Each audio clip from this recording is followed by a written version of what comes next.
Start it. No, we can't. One more thing I gotta do. We gotta go tell everybody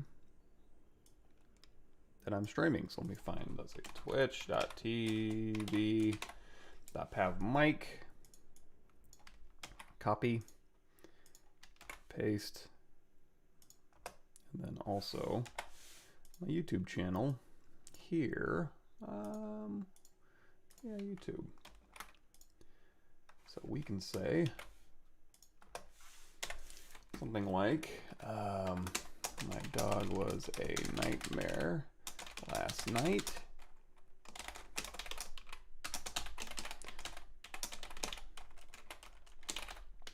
Should be an interesting stream.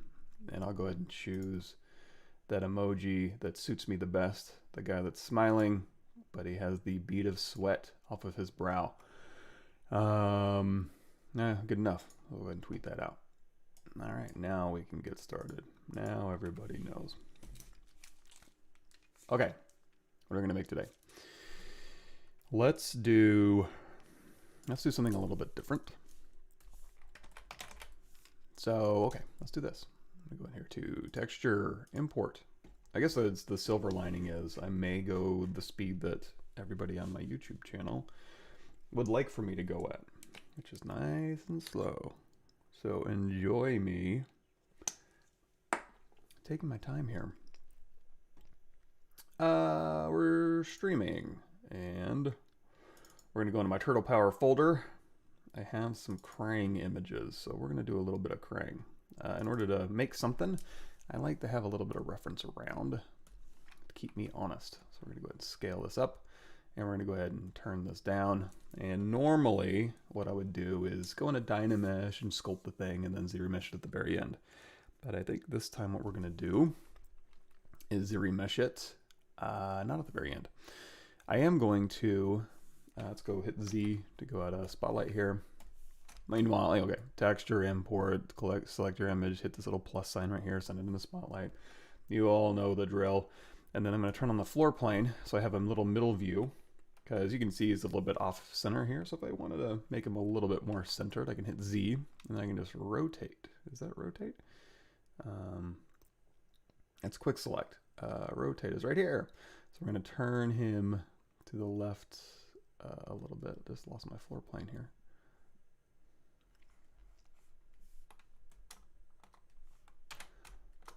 That's weird. Oh, okay. So when I go into spotlight mode, I lose my floor plane. I was like, I swear I did that. Anyway, wherever you put the spotlight, that's the point where it'll rotate from. I'm going to get him vaguely centered in here, and then I'll hit Z, and we are good to go.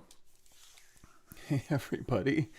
Xeris. I guess I'm the M&M of the ZBrush world. I'll take that. Okay, that's good. I'll go with that. We're going to model Krang today, at least for a start. Yeah, exactly. Good point. So if you did want to put clothes on the model with this, that was in a ZBrush 2021, not 0.5, but just regular old ZBrush 2021. What's new? If we go in here and you scroll down, you'll see there's patterns you can pull in from here. So if you ever want to know more about versions of ZBrush that came out, like the cloth stuff was all 2021, you can go check out those on ArtStation and or YouTube.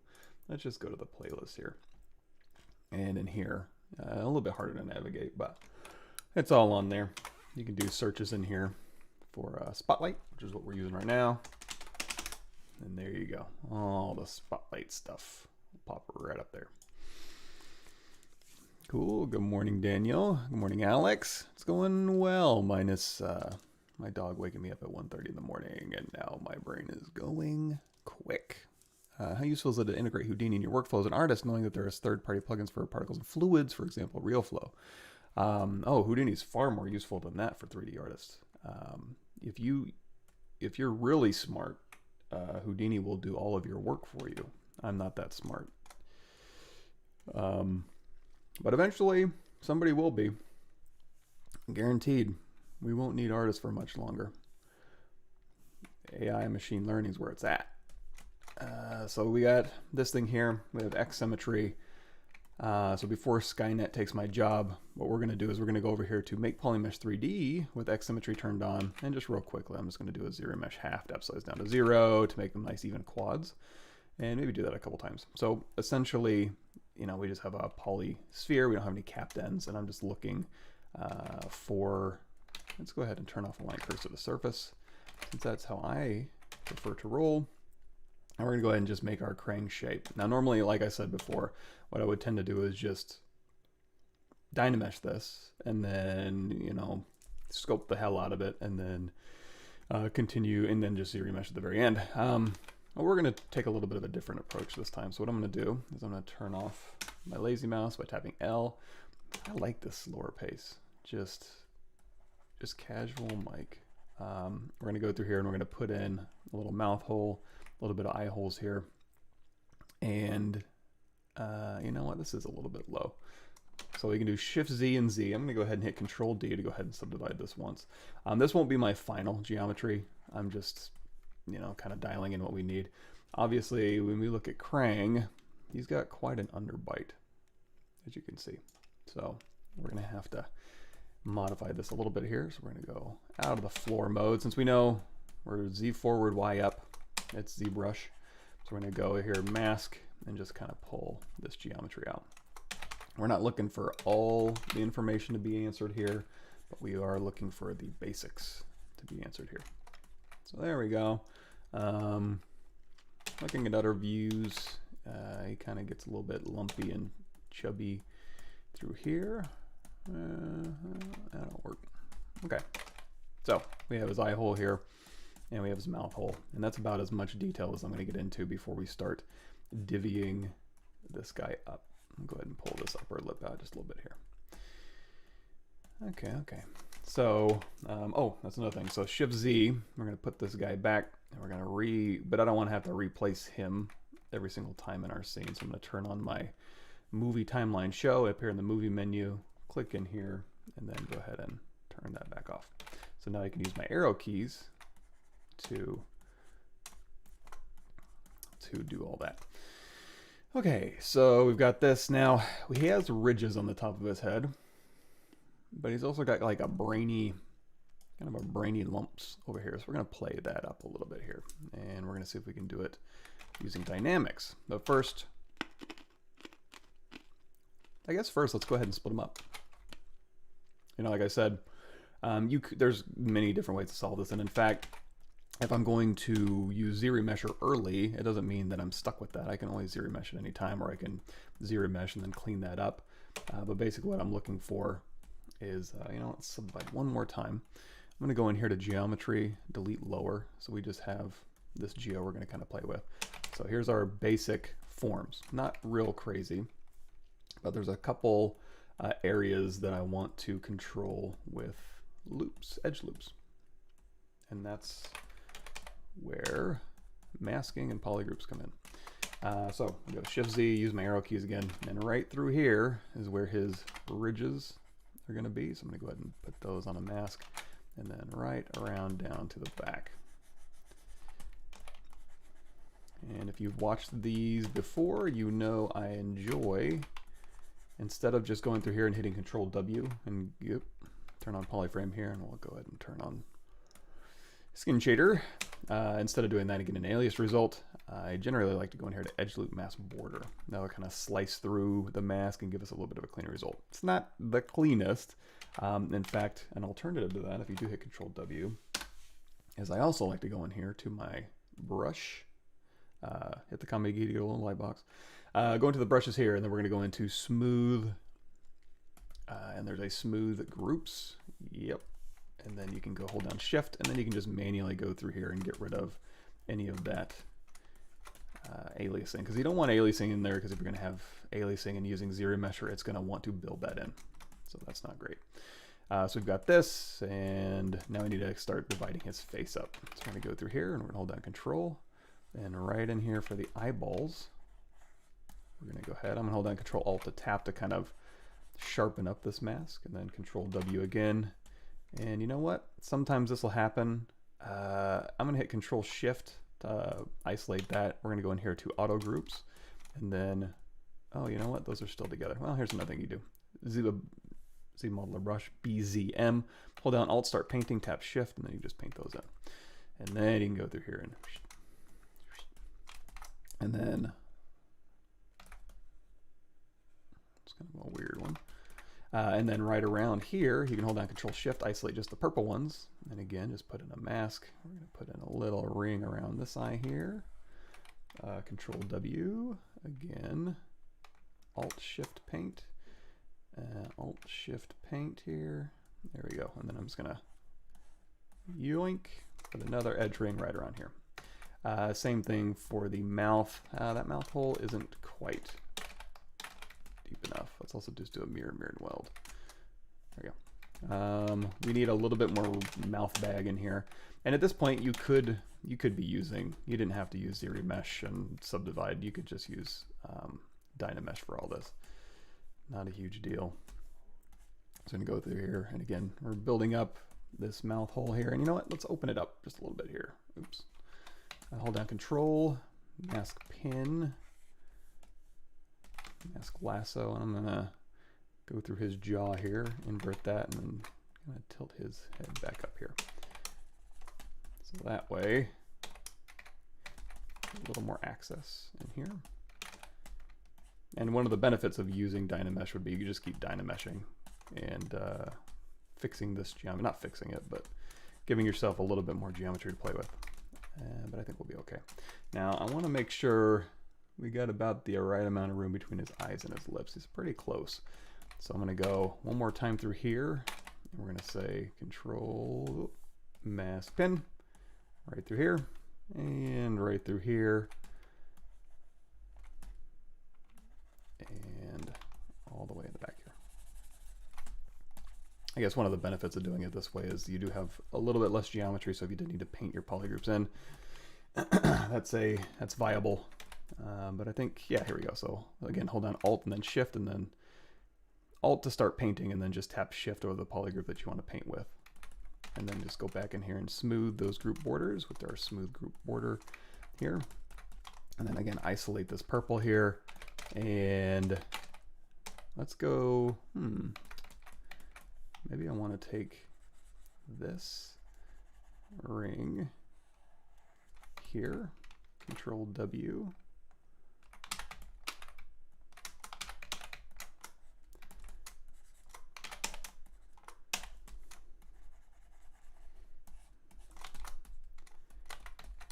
And then maybe right around the brow here.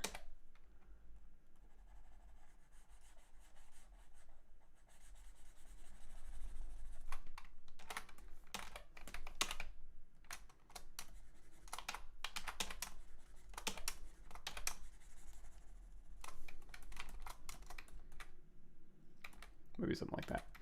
And then this might be okay. We can probably go through here and be like, yeah, you know what, give me a loop right here just for the hell of it.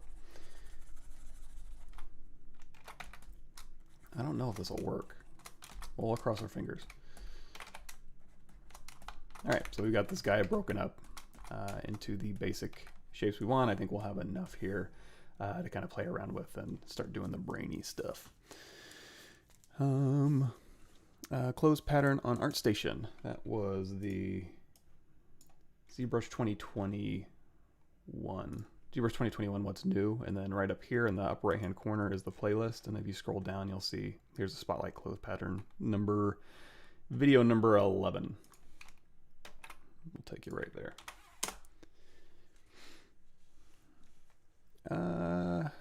Thank you, Oreki. Glad you're here.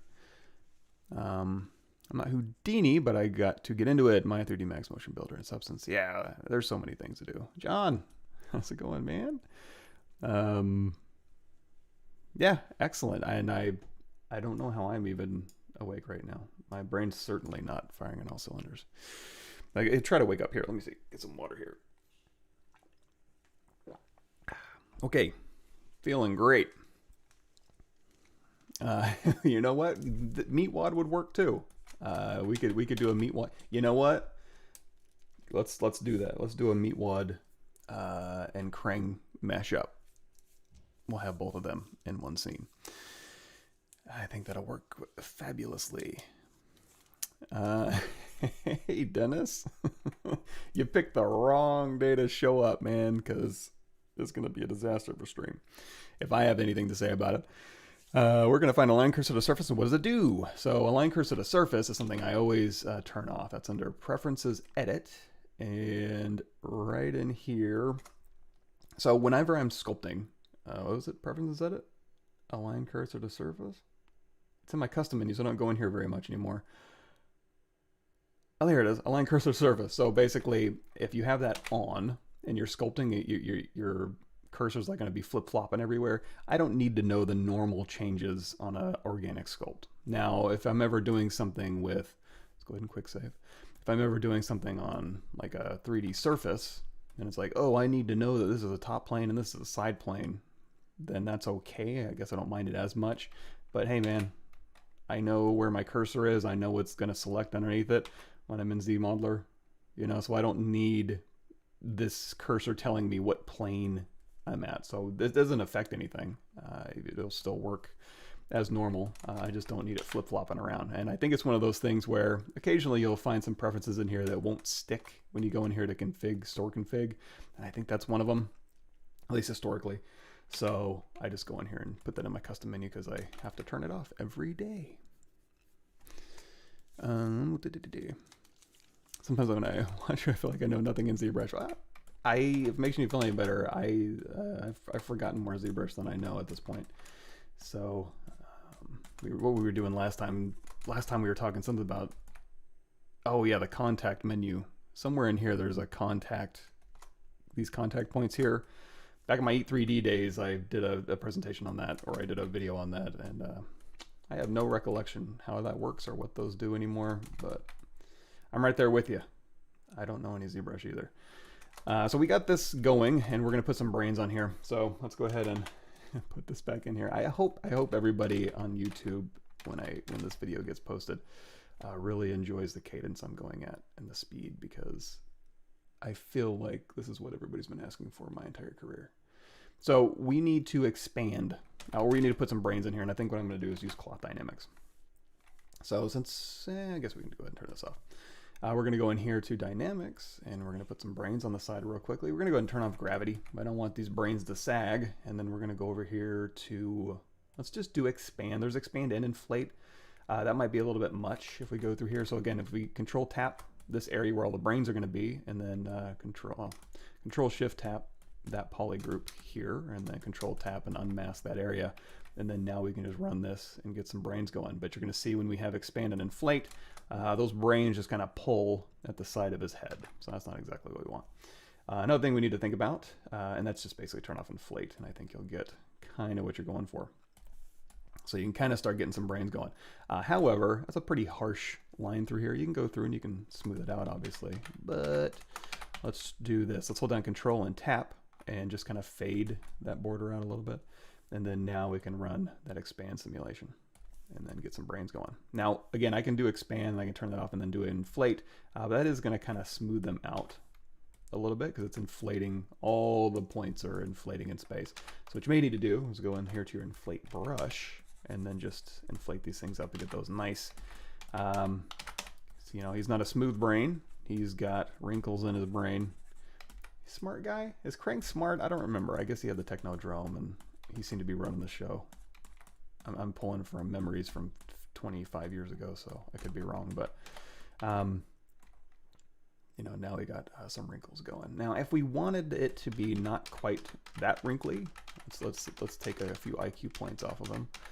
We could go through here and we could say this firmness, essentially. There is a scenario where if we had subdivision history, we could drop down a level and have less geometry for it to wrinkle. But in this case, cranking up the firmness will have that effect. Whoa! Got a little Mayan calendar on the side there. Let's see, firmness of 4. Okay, so that's a little bit less wrinkly. Honestly, I'm going to have to go with firmness of 2. That seems to give me that result kind of that result I was looking for. I can do this manually, by the way, too. So if I go in here to my inflate brush, and right now it's just an inflate brush, but I can go in here to elasticity, crank up that simulation iterations, and now I can use the inflate brush and wrinkle at the same time. And that's just basically having the inflate brush on, simulation iterations up to 100, so it's going to take these settings that are in here and use them. So if I take this intensity down, I can just go through here, and I don't even need to use the inflate brush really for this. I can go through here and just kind of spot expand, because we have expand turned on. Now this expand amount is variable, so you can go through here and you can really expand stuff fast, or you can slow it down.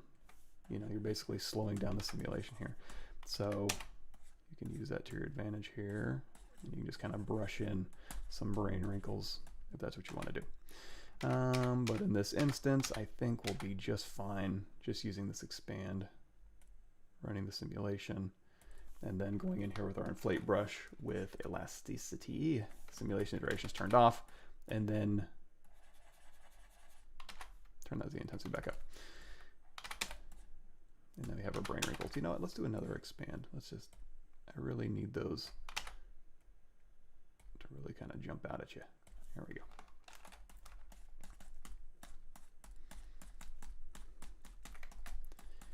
All right, so like I said before, oh man, I really messed that up. Let's go back. You can take our undo slider. We got 10,000 undos, so no worries there. I am going to take this here and I am going to just do that one more time. There we go. That's what I was looking for.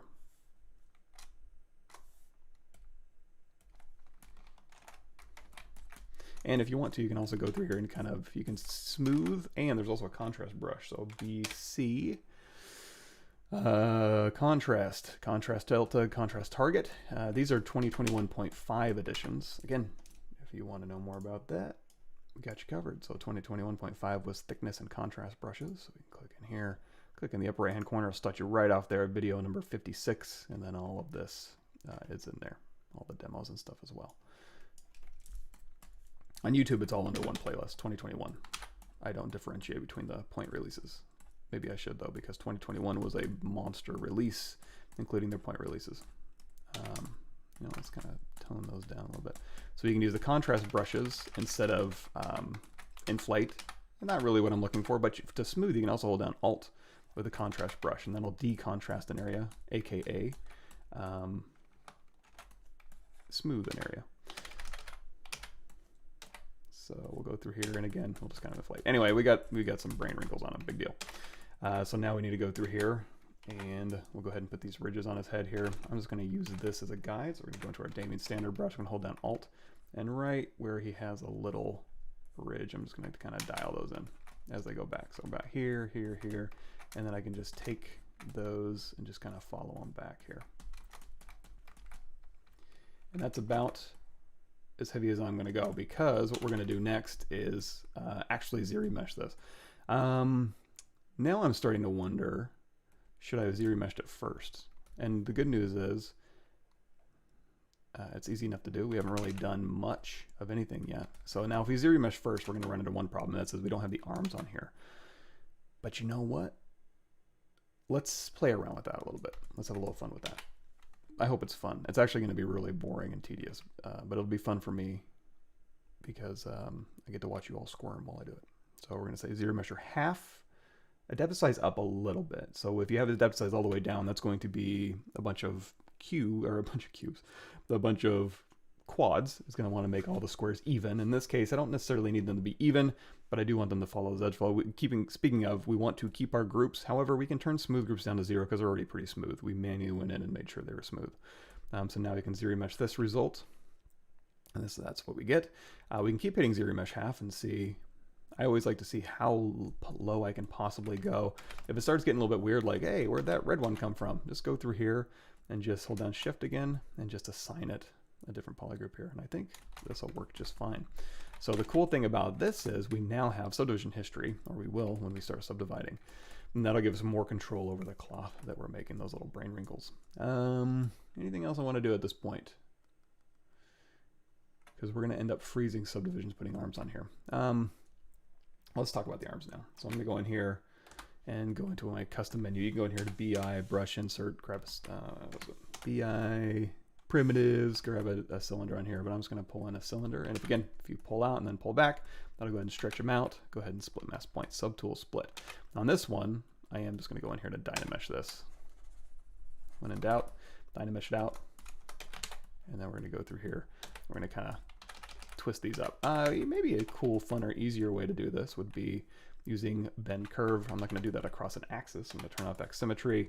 And we're going to say delete hidden, hit W, go in here. We're going to go in here to the bend curve. And we're going to pick our axis of this away. And then now we can go through here and bend these. Let's grab a few more points. And the other cool thing about this is I can actually start tapering these down if I want to. Not that it's terribly difficult to go through here and just use your move brush and move stuff around.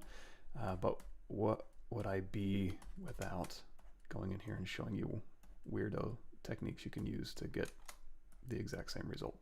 So let's make sure that's about where I want our arm to be. Yeah, that'll work. So that'll be a nice little arm for Krang and possibly Meatwad if we end up making one of him, which I think we will. That sounds like a really good idea. So I'm going to go in here, to remesh this, I'm going to go through and I'm going to do a trim curve. That's going to do a slice and then cap on the end. I don't need the cap. I just need the slice part. Delete hidden. Geometry modified. Delete hidden. You know that by now. And then we're going to say ZRemesh half, depth size down to 0. Keep groups we can turn off. And then we're just going to keep hitting half and half and half. And what I'm basically looking for is getting this poly density about the same as this one. And then we can bridge these two together. There's a couple different ways we can bridge. Let's do it this way. I'm going to take this one here. This will be interesting. So I'm going to say, I'm going to look at this side of the arm. I'm going to go here, B, create insert mesh, new, go out of solo mode, and we actually don't even need that arm. Because what we're going to do is right here on the side of the head here, we're going to hit Control W, and then we're going to hold down Shift, and again, just kind of smooth that border out. And I probably should have done this before we ZRemesh so I get a nice ring around here. I wonder, can I do this? I'm going to grab this. I'm going to say freeze. I don't have that in my regular old options here. So ZRemesher, we're going to freeze that border, keep groups on, ZRemesher same. Well, that did a terrible job. I mean, I guess not terrible, but it did kind of destroy that. So here's what I'm going to do. I'm actually, because really I do want to get this a little bit cleaned up. Let's see if we can just do this. Let's go ahead and say same keep groups and see if it doesn't. Keep group, ZRemesh. Error. I don't want to hear about any errors. Fix mesh.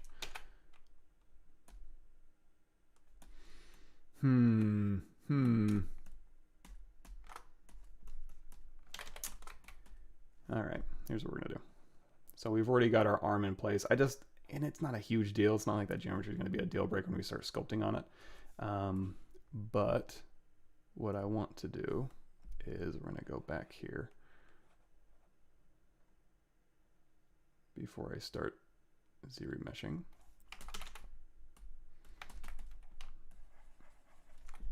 Control W, Shift, ZRemesher, oops, mirror, and weld, X symmetry turned on, and then adapt to size down a little bit, keep groups, smooth groups down. There we go. You start getting these things, just help it out a little bit. If you start seeing ZRemesher kind of struggle a little bit, it's not a miracle worker. Like I mentioned before, you know, if you want ZRemesher to do everything for you, be careful what you wish for, because eventually it will. And then we won't need you around to do it. And you got to start asking yourself, what are you getting paid to do? If ZRemesher can do it all and figure all your topology out, then you better be good at something else. So there we go. Now we do need to have a little bit of help through here. And I think in this particular instance, oops, we can, yeah, you know what, in this instance I think we can ignore it. Okay, so now we've got an armhole here, and we do have an insert mesh brush. Quick save, So B, go back down here, insert mesh brush. So whenever you have an insert mesh brush and an open hole on the back of the insert mesh brush, which we do because it's just a tentacle here, we can go through here, pull on that one poly group here, maybe not that much because we don't want them that big. Go through here, and now we can use mesh fusion. So control drag again, and then I'll go ahead and fuse up this geometry. Let's go ahead and inflate to make sure we have elasticity simulation durations turned off. There we go. Now we got little arms attached. Now, was that a whole lot of work to do when I could have just dynameshed it? And I'm not in love with that transition, but you know what? Close enough. And you know what? We can also make this all one polygroup. That'll work. I could have just dynameshed and then ZRemeshed, and it probably would have given me a much better result. But you know what? Like I said, we're all about techniques on this channel, and spending a lot of time using techniques that give us worse results, because that's really what I'm aiming for, is for everybody to waste their time learning things to get subpar results. There we go. So again, we didn't use Dynamesh. We went through here and we kind of, you know, figured out our geometry a little bit first. And we can always change this. It's not a huge deal. But so now we got to put brains back on here. But I also have to get caught up over here in the chat. You can get a drink while I can. Concept art, do you suggest working with Dynamesh or Sub D? Probably Dynamesh, and then Sub D, or both, or neither, or kind of depends on the situation. Whenever you say concept art, that's kind of broad. That's a broad term or a broad idea. So depending on what I'm concepting, I can use any number of things. But yeah, if I'm just figuring out an idea, then Dynamesh is fine. What we're going to use for retopology. Oh, I'm sure they do far better than this. You know what? It's probably about as good as it's going to get. It's all downhill from here with me. What program would you use for retopologize? How do you go about it? It's one thing I hate doing manually. Blender's got some good stuff. Maya Quadra's pretty decent. TopoGun, Max Modo has their own flavor. If you can get a live surface and you can draw polygons on it, you're in good shape. You got a stew going, you can do it in ZBrush too.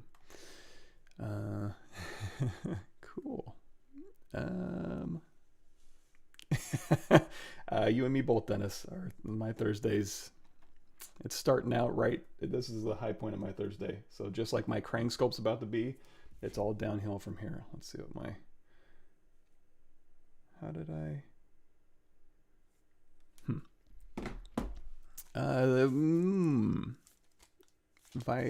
Valian says, Mike, thank you so for all incredible tutorials on YouTube. Thank you for the kind words. On YouTube, I usually get yelled at in my comment section. There's so much ZBrush reviews. There's just jumping here. Houdini stuff. Love your tutorials. Awesome. Thanks so much. I'm glad the videos are helping. And thank you for being so nice.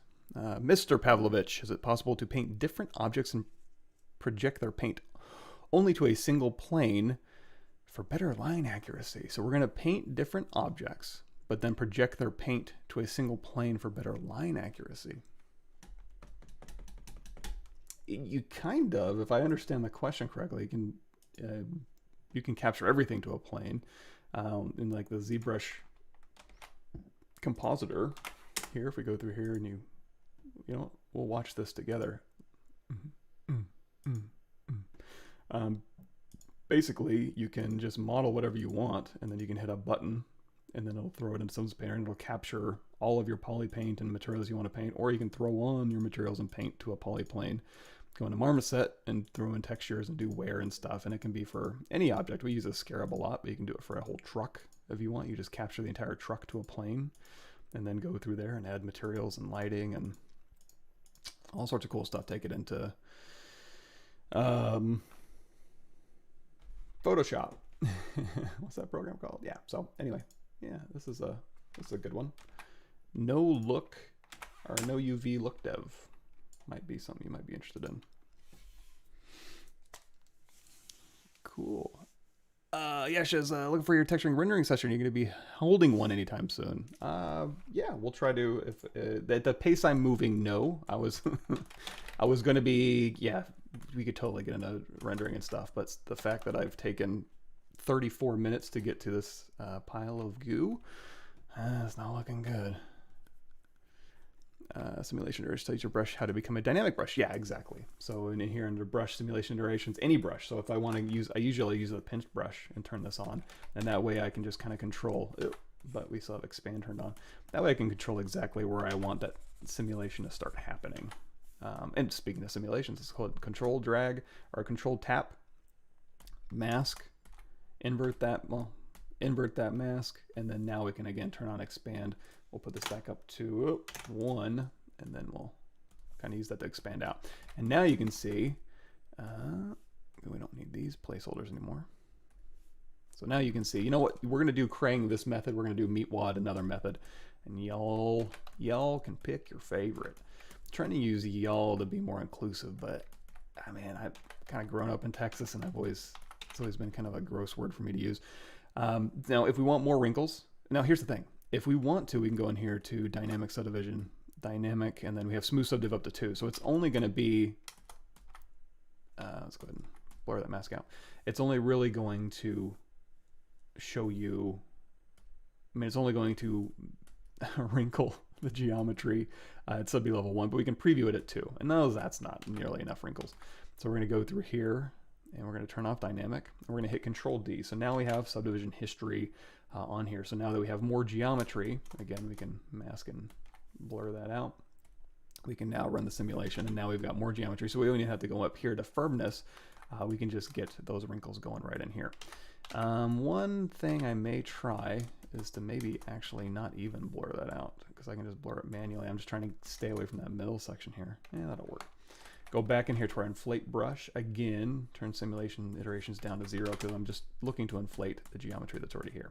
Now, once you've done this inflation, you could ZRemesh it again. You know, we are kind of taxing this geometry a bit, but I think we'll be okay just adding subdivision history to that. And again, if we want to smooth this transition out here, we can. And then again, Shift Z, bring this back, and move it over just a little bit. And now we can start dialing in maybe where these ridge bumps go. Now, we don't have a tremendous amount of resolution on here, so maybe you want to hit Control D before you do that, and then you can kind of see again. Or what you could do is you can go in here and paint, turn RGB on your standard brush, paint where those ridges are, and then now you can go through and be like, oh, there's where a ridge is. Well, turn on Z add again. One here, and one here, and one here, and one here, one here, and then just kind of follow that cadence back until you get to the end. And then we don't need our polypaint anymore, so I'm going to turn that little colorize off. Now, is there an easy way to get these to kind of flip up? Probably. You could make a brush that'll kind of pull and tilt, but in this instance, what I'm probably going to do is just use my standard brush a little heavier, and then we'll go back in and just kind of drag along the back, kind of make these look like they're standing out and interlocking a little bit more. It's not hard surface or anything. I just want to make sure these little brainiac things are kind of flipping up here, and then we're going to go back in here and use our clay brush, and we're kind of fill these in just a little bit. So there we go. Again, these are just primary, maybe secondary forms for our guy, and then Shift Z, pot him right back here, and then for the face here, we're going to go ahead and start dialing in all his little goopy bits. So we're going to go in here with our inflate brush around the lips, give ourselves a little more wiggle room around here, and I think we're ready to start, you know, getting him blocked out. But you know what? Before we do that, let's do another technique. Let's do another, well, let's build up these arms here so they're not sunken into his little brain areas here. And we'll do a quick Meatwad, but we'll do different techniques for Meatwad. So in order to do Meatwad again, I wonder if he has a character sheet.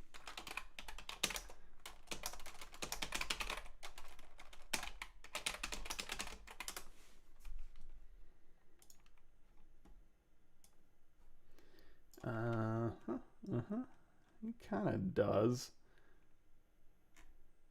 I mean, I guess he doesn't really have a front side. Okay, so I'm just going to take, I think, this one here.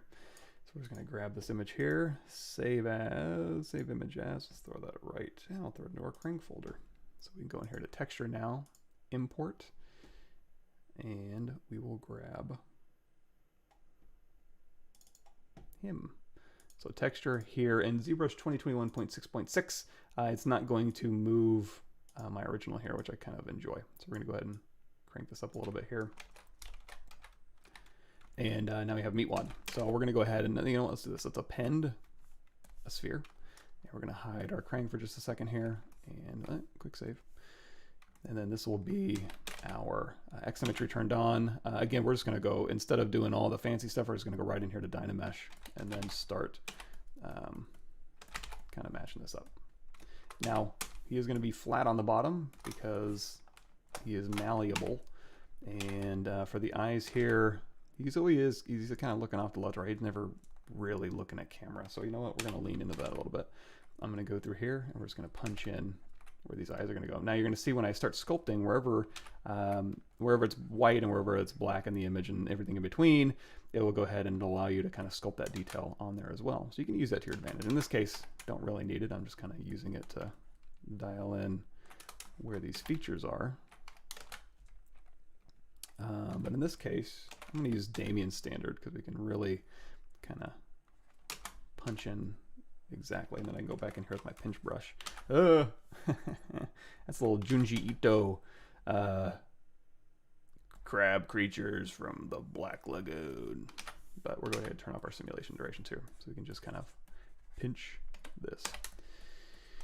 Okay, so again, just using ZRemesh here, I'm going to put a little bit more space between here and here. We'll use our inflate brush. And again, it's just ZRemesh, so just go nuts here. And then he's going to be kind of like, not really digging this Krang fellow, which is understandable. I remember from the cartoon, he was a bit much. Was he? He was like, and he was constantly yelling at Shredder, and he was constantly in his technodrome being a gross little goopy creature in that guy's stomach. I don't really remember much beyond that. Okay, let's see here.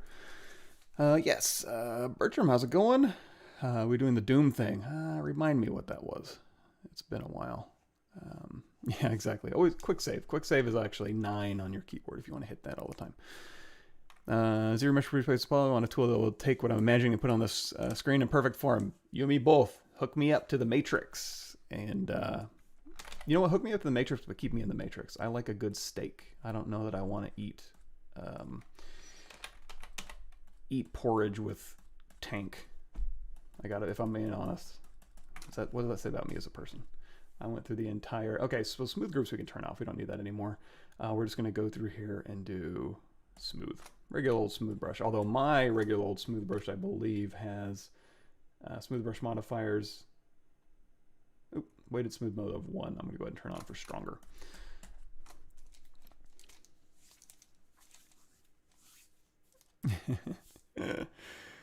I'm old no EVs. Just want to get it quickly into Substance Painter to texture from ZBrush. Oh yeah, I've got a bunch of stuff on that.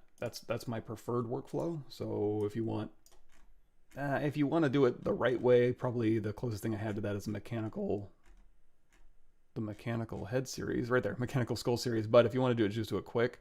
Sci-fi weapon process or speed modeling and texturing or basically anything, I just go through and decimate it down, give it an auto UV, and then what's it called? You can see the result of that in here. If I go, so out of Substance Painter, you can take that immediately into Sketchfab. If you want to know more about that, I think it's on here. Let's see. Going from yeah, Painter to Sketchfab, Painter to Sketchfab, Painter to Sketchfab. It's all in there. And then, for example, this is just a decimated model with auto UVs, little materials thrown on it. And I guess I can make this a little bigger here. So again, just a concept model, kind of thrown in there. In fact, most of these, well, yeah, most of these probably, no, not really. They would kind of fall into that category of just, you know, a quick concept model. If you back out of them, you'd be like, and this is an oldie. This is going on 10, 11 years old now, but you zoom out, it's like, oh, wow, he's got a little mechanical leg. How neat. And then you get in here and you realize, oh, yeah, that's not real hard surface. But back here it looks okay, and it's just a concept model. You throw it in here, you put on some materials, and you paint it up, you know, little bloody guts on them, and good enough, man. Get your idea out quickly, gets it into Engine quickly. You don't have to be precious with it until you get it in there and evaluate it, and then you can be precious as you want, but at least you know where you're going. Krang and Meatwad, dynamic duo, I agree. Is there any mirror a folder in the subtool palette? Ooh, that's a good one. If there is one, maybe Subtool Master. This is where you can copy and paste a folder, by the way. You can clone a folder. Can you mirror Subtool? Mirror a folder. Yeah, the crappy workaround would be to merge the folder, mirror it, and then split it back up into its component parts. Not a great answer. To my knowledge, no, but I could be wrong on that. Do you mouse or pen tablet? Pen tablet, definitely. You don't want to see me in ZBrush with a mouse. Greetings from Argentina. Excellent. Maverick. How's the weather down there? It's rainy. A little more rainier than usual here in Texas. What show is this from? This is from Aqua Teen Hunger Force.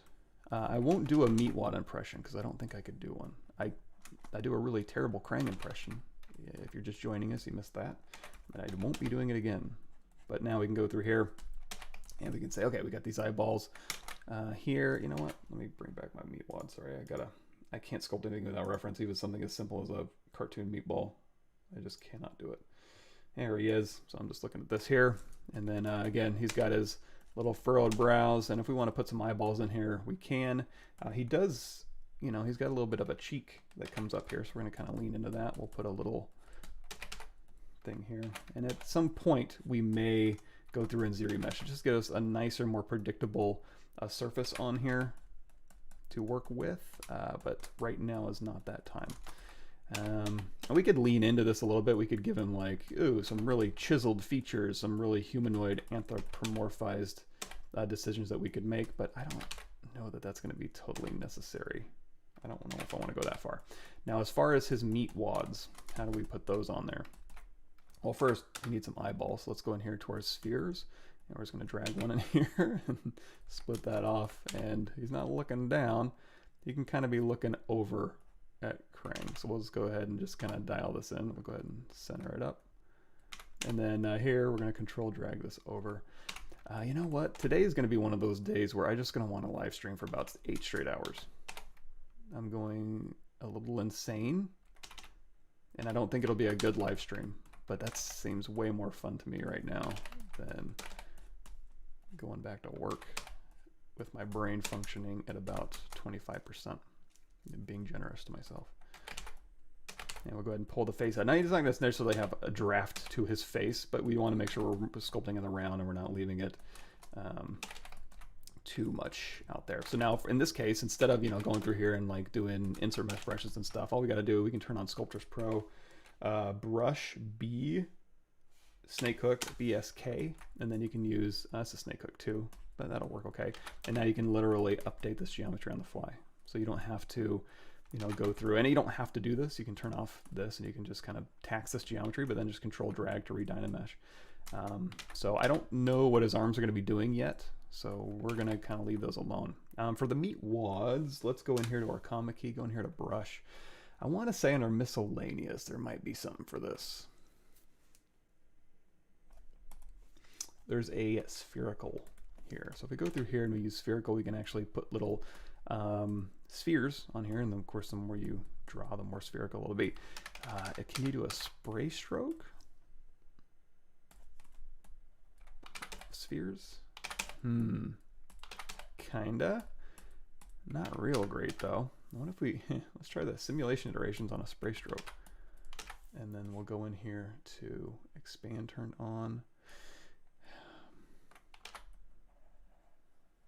That's a cool effect. It's like little little alien eggs trying to hatch out of somebody's skin. But not what I'm looking for Meatwad.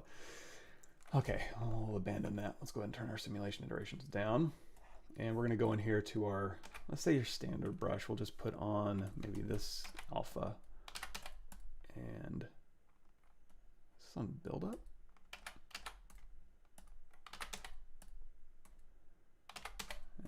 Let's switch this over to a drag rect stroke. because I can use inflate and I can use contrast to kind of lump him out a little bit, but this is a little bit much. We need to soften those transitions. So you can do that in the alpha soften, but there's actually an alpha in here that is a little bit more fall-offy that I think will work. We can also use like vector displacement, or we can make our own kind of lumpy brush. You know who else would be a big part of this trio? Lumpy Space Princess. We'll think about that.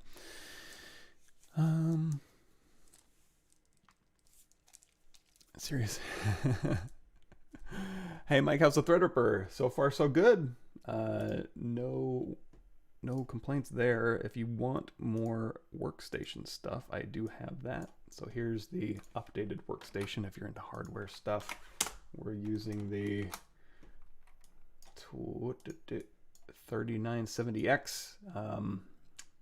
You know, not everything is going to tax this CPU for sure, but when something does tax it, boy, you get some fast results. So let me think about this here.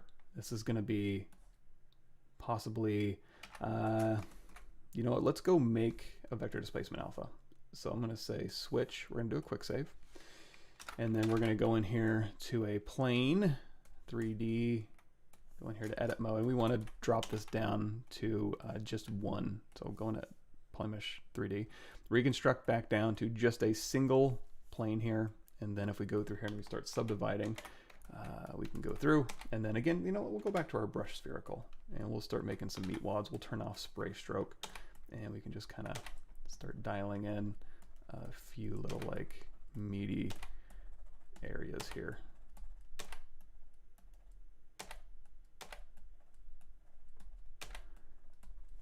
This will be very irregular.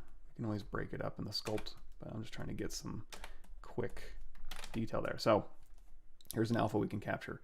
Oh, one thing I should have done. Let's go down here to our deformation. There should be a morph to grid. Oop. Mask out the parts we want to keep. Morph to grid back, and then I'll get my sharp corners back. To avoid that in the future, when you subdivide, turn off SMT. So here we go. Now, let's go in here to our brush chisel. Oh, we got new chisel brushes. I forgot they added these in here. They got some new stuff. I forgot to check them out. Anyway, brush chisel 3D is fine. I'm going to go ahead and just add this to here. So let's see if we can remember how to do that. Brush, create, brush from mesh. There we go. So now we have a chisel brush from this alpha. And then we're going to go back to our Meatwad here, and then we can just use drag rect to kind of get him lumped up. Now, we can control this a little bit better. We can go in here to our morph target, store a morph target, and then over here in our layers, we can say add a layer. So while we're recording on this layer, we can drag this out, and as we go through, and we're using drag rect to kind of Meatwad him up, we can be recording it, and then we can dial this up or down. Let's see what it even looks like.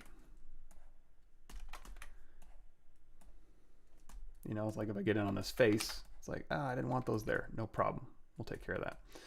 So we're going to go through here first, though, and we'll Meatwad them up. And then now, because we have it on a layer, we can go through here and we can say, okay, stop recording. And then we can say, I want to dial this in, make him into a little golf ball, or I can over crank it. I can go down here to this bottom one and really crank it up, or really suck that down. You know what? I think that's fine. So we're going to go ahead and say bake all, and then down here we have a morph target. So down here we can say BM, they changed it, BMG I believe. And then you can morph this out where you don't want it, or you can say switch and you can morph in where you do want it. And while you're morphing it in, you can have your Z intensity set so you can morph in more or less. Mighty morph in brush. We'll go through here and we'll just kind of plop all this in here. So there we go. And of course, that was a little bit faster than to go in here manually and doing it with just the sphere brush, right? And then now we can supplement this with more sphere brush. So BS spherical. And then now we can go through here individually. We can say, hey, let's put in a few more little wads. like so. Now we control drag, and that'll get rid of our morph target. Well, it won't, but we'll have to delete it out of there. And again, if we want to contrast it up, we can go into our contrast brush, contrast target. I think I like these a little bit more. And you can just go through here and you can increase the contrast between these lumps. In this case, you can actually hold down Alt and smooth them out. I don't know that we need these lumps to be so well defined. So I may go through here and just decontrast them. Is it different than smoothing? I think it's the kind of the same thing as doing like a deformation. Oh, you can actually do that here too if you want to contrast the entire thing, or where it's unmasked, you can go in here and contrast the entire thing, or decontrast the entire thing. But I'm going to go through here, and I think this is like an average smoothing, like the Alt smooth. I could be wrong though, I forget. I don't remember everything. Okay, so there's our little bit lumpier meat guy. And here's the other thing too, if I hold down Shift and smooth, it kind of obliterates the form. If I hold down Shift and smooth and let go of Shift, that'll kind of maintain my volumes a little bit better. That is now an Alt smooth brush, so somewhere in here is smooth Alt. You can switch that out.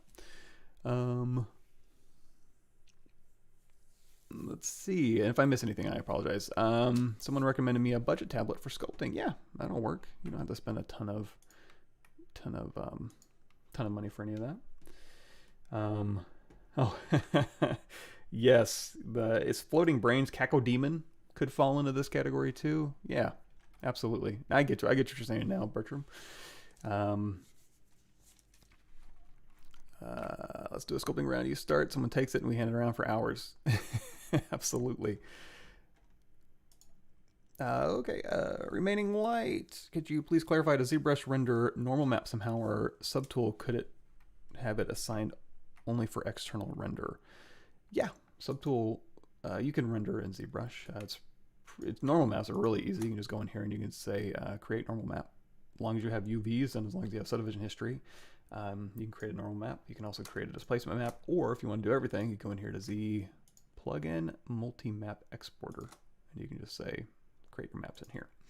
I don't really create a ton of maps in ZBrush necessarily, but okay, let's do this. Let's hit move multiple here, and I'm going to say I don't want to move Krang, but I do want to move Meatwad over here. So he's going to kind of be a little bit weary of Meatwad, or Meatwad's going to be kind of a little bit weary of Krang. So speaking of Krang, let's go in here.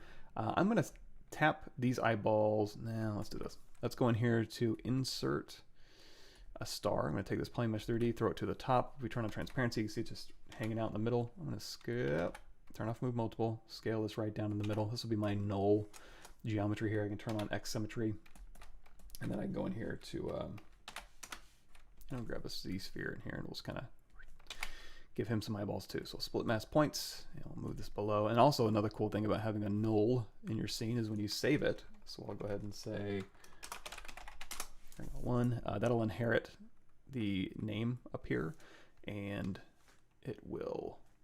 you won't rename any of your subtools if your subtool naming is important. Now, I have LSIM turned on so I can scale across that local axis and not have it go towards this world center. And then here we go. So you've got Krang here, and this will just allow us to kind of place the brow and all that good stuff. You've got kind of deep set eyes here. Okay, so now we're going to go through here and start sculpting Krang. I think he's just mostly going to be a little bit of standard brush, a little bit of clay brush. I am going to make sure I don't have simulation iterations turned on any of this stuff here. Go back to dot stroke here for my standard brush. If you ever need to, you can go in here to brush. The very bottom, there's a reset current brush or reset all brushes, and that'll knock you back down to default if you ever get in a weird state, which can happen sometimes. So a little bit of clay brush here, and again, we have subdivision history, so if you're working on primary forms, feel free to drop down. I don't think we need to drop down that low, and then we can just start sculpting. So if I was to go through here and try and like sculpt in his mouth or put in teeth on poor Meatwad there, we'd have to build that in with ZRemesh after we're done sculpting. But in Krang's case, we've already kind of figured out his geometry, so we don't need to go and do too much to do that. We've already kind of got his eyes built in. We may need to go in here and give him like a little bit of a lower lid, but that's okay. I'm going to go into solo mode here. And we're going to say, hold down, oops, just kind of pull this up a little bit. You could go into ghost mode our transparency mode and have ghost turned on, and you can kind of sculpt around the eyeball, but you can also just hop in the solo mode real quick. There is a click to solo option in your preferences. My eye to hand coordination isn't that good, so I usually keep that off, but if you're better than me, feel free to check that out. So we have the mouth here. He's going to be doing, I mean, he's not going to be a symmetrical look.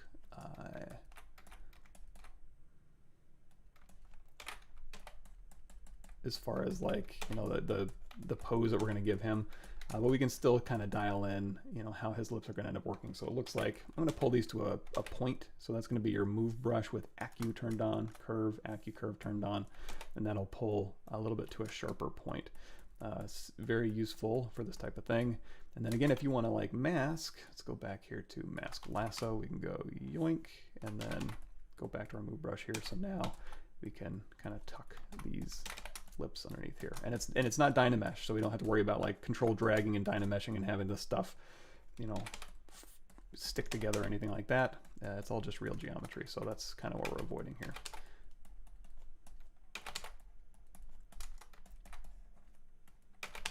And again, you know, we're gonna have him smiling or whatever we want him to do. He's got kind of a, I guess he's got kind of a big lumpy lower lip here, and he looks like in the middle of his face he gets a little bit wrinkly. Sometimes it looks like he's down like this. Kind of depends on the frame you're looking at, but we'll just kind of give him a few wrinkles here. Okay, so that's Krang in a nutshell, give or take. Now it's just details. I'm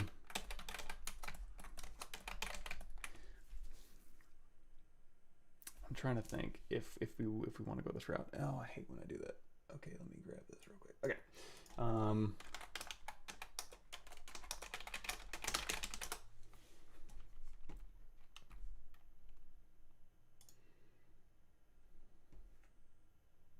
Oh, this will be perfect. Okay, so I'm going to take this image right here, and we're going to make her real quick. So one more time, save image as.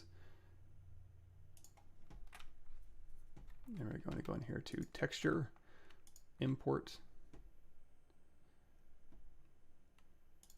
here, and then again throw this right into our scene here, and then we know we're just going to do the Dynamesh thing again, so we're going to append another sphere. These are all very spherical people, and we're going to say Dynamesh it. Go into solo mode here, stretch it out, and she has very defined lumps, so I think spherical is going to work in our favor for LSP. So we're going to drop this out, and again, her lumps are going to be, you know, away from her main mass, so we're just going to use this as what's going to be driving that. And in fact, if we want to know where her features are, you can see the pure blacks turn transparent in ZBrush. We're going to hit Z, go in here to intensity, and we're going to dump that up a little bit. So when we go through here in paint, we're going to turn off X symmetry, turn on RGB again, or you can go to BPA for your paint brush. You can literally just paint in where all our stuff is going to go. But in here, we're going to go in here again. Our brush spherical disappeared when we reset our brushes, but it's right here, no big deal.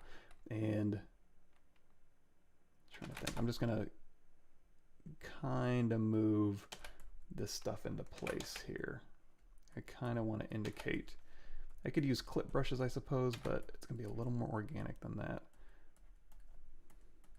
You know what, we're gonna use the move brush without Accu turned on to kind of get where we need to go. And let's go ahead and turn off Polypaint so we don't get confused here. And then we're going to go back in here to our move Accu, and we're going to pull back to a point here. And I can fill in the blanks when we. I'm just trying to get these semi lined up, make sure our proportions, the anatomical proportions of a Lumpy Space Princess, are dialed in appropriately. So there she is in all her glory. She's Dynamesh here, and if you want to change that resolution, I don't think we'll need to, and then we'll go back in here to brush spherical, and then now we can go through here and we can kind of spherical up. So this is a big lump over here. Now these lumps are going to look a little bit bad because I don't know that they're necessarily like just around her perimeter. You know, I don't think that's how that's intended to be interpreted. I think they're going to be offset a little bit. So there's her overall silhouette. Oops. There we go. However, I think we can do a little bit better than that. So once we get her silhouette figured out, we can go back through and we can modify just a bit from the sides and stuff. So let's see, her head, and then this will also be lumps coming out here and out here. Gonna give her a good solid base, not really humanoid, but maybe vaguely beanbag shaped, and then move her legs back a little bit to kind of center these. So you're not really changing the silhouette from the front, you're just kind of moving where the components of the silhouette end up on the object here. So again, we can kind of move this up and maybe move this back. I don't know if there's a real artistic way to place these lumps in any meaningful way. I don't know, we'll feel it out. Oops, my smooth brush here, I'm gonna go over here to weighted smooth mode of 1, and we'll put this back up.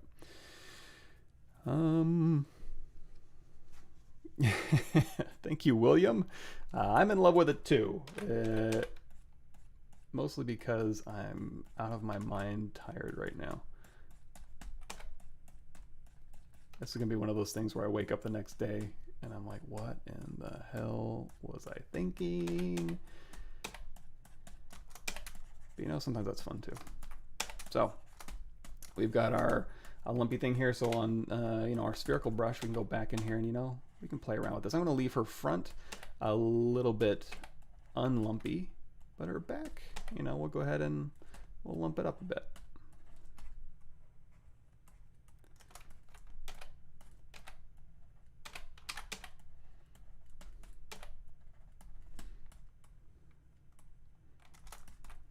And then her legs down here, I'm going to pull these down just a little bit. We can keep control dragging. We can go through here and just start defining these separations a little bit more.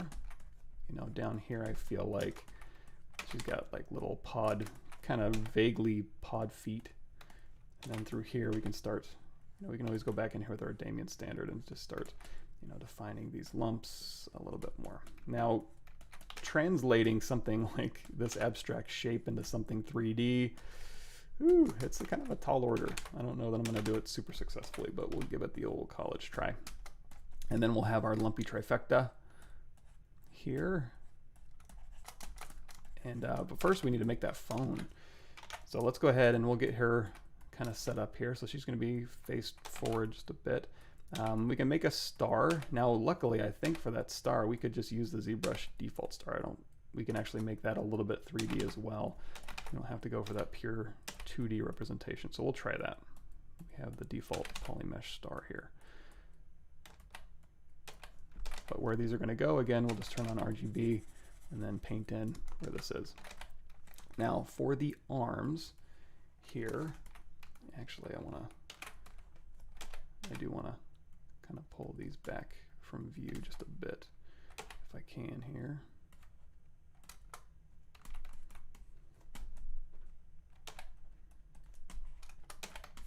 All right.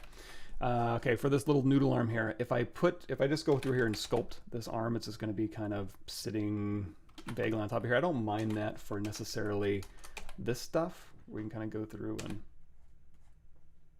carve in where the mouth goes, and then again, you know what? I'm digging the spherical brush for these little wad creatures. Let's turn off RGB. We can just dial in a little bit of a cheek here. Although, let's see. That might be a little bit much. Okay, I take it back. I'm not digging that as much as I thought I was.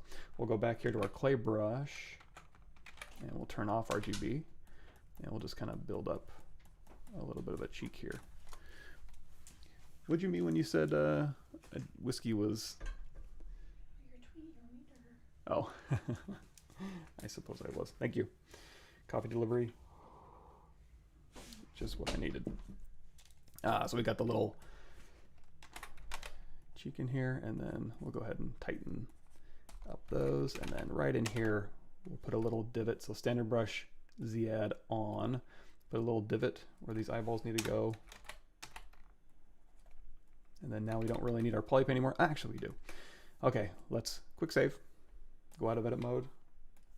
Control N, Polymesh 3D, B, create insert mesh, new, go back. And this is just a Dynamesh, so I think we can just pull this out. Does that fit? No, it's not quite right, is it? All right, we can fix that. So let's go out of edit mode here. Let's hit Control N. Let's grab a plane. Make Polymesh 3D. We're going to go through here and we're going to say turn off smooth modifier. You don't have to really. Delete lower. Take our standard brush. Let's go ahead and clone this off. Let's go ahead and throw in this star alpha. Turn on X symmetry so we can put one right down the middle. One thing, actually we don't even need X symmetry turned on, do we? Hold down Control star. One thing that comes up is if you wanted to, drag out a star, you can. However, if you wanted to rotate this star, this came up last time, BT brush transpose smart mask. Drop your star into brush transpose smart mask, and now when you hit Y to go out of gizmo mode, go into transpose mode, you can hold down Control and drag out the star, and then you have full rotation that you can apply. Bloop, and you can just drop it. It does start to skew after a while, so maybe you want to kind of rotate it in place as you're pulling out, and then when you get to the point where you want, then you can just drop that mask on there. We're just going to go to brush transpose regular and hit Y to go back into gizmo mode, because I don't need to use that. But it's there if you need it. Q. There we go. So again, we'll just drop a star down the middle. I do want X symmetry turned on because I do want this to be symmetrical when we start messing around with it. You know what? Fine.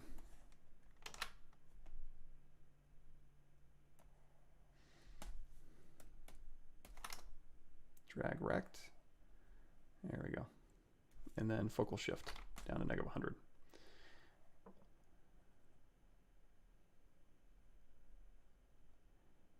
Is that a pentagram?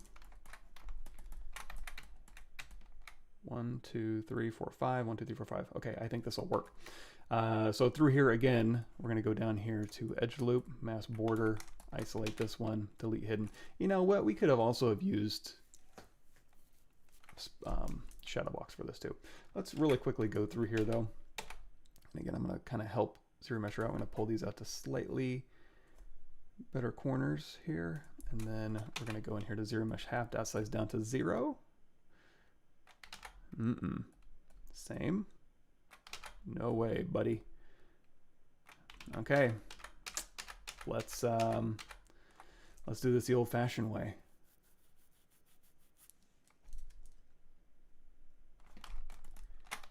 Let's do this. Let's do color, fill object, and let's make this dark gray. I guess this will be better. We're going to go in here and we're going to say insert a Z-sphere, and the Z-sphere here, we're going to move this on back. Turn on X symmetry though, so we can hit W and move it back, and we can even scale this down. We don't need it that big. And then I have all this up here, so underneath these spheres we can say Dynamesh resolution down, density down, edit topology. Everybody's going to yell at me on YouTube comments. I'm going to go down here and say, okay, adaptive skin, Dynamesh resolution down to 0, density down to 1, topology, edit topology on. So now we can go through here, and now we can say we have Q, which is draw mode. We're going to go through here, and we're just going to plot our points for our star. However, towards the middle it gets a little bit squirrely, so let's you know what, let's go to the middle of the star here. Sometimes middle out doesn't seem to be working that well, so I'm going to go outside in. There we go, and then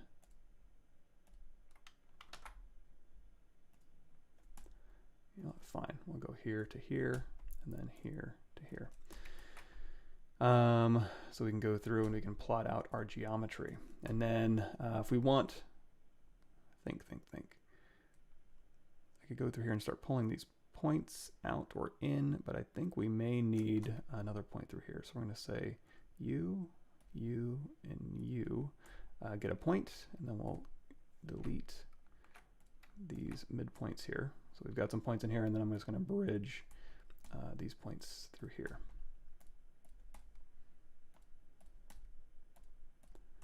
Okay, so we've got a star of sorts. If I hit A to go into adaptive skin mode and go into solo, you can see this is the geometry that we've made. Great. So make adaptive skin, make adaptive skin. It's going to throw it out into the nether here. We'll just go ahead and append that back. So we don't get confused. We'll turn off our Z-sphere, turn on our skin Z-sphere, and we'll say, is this suitable for us to use? So one thing, it does look like it's, well, I guess that's right. If you're ever scared that these things aren't welded, geometry modified topology weld points will do that. And then you can go through here and you can start moving. Oh, you know what? It does have back faces. So I'm going to go to the back here. We're going to go down here to polygroups, group front. So that way I just have Control Shift. Oh, it's doing bizarre stuff, isn't it? That's okay. We'll go ahead and say delete hidden, mirror and weld across the X. And then we'll say split edge here, and then bridge 2 points. There we go. Bridge, I said. Ah, you know what? Fine. I'm going to go through here and... All right, fine. Group by normals.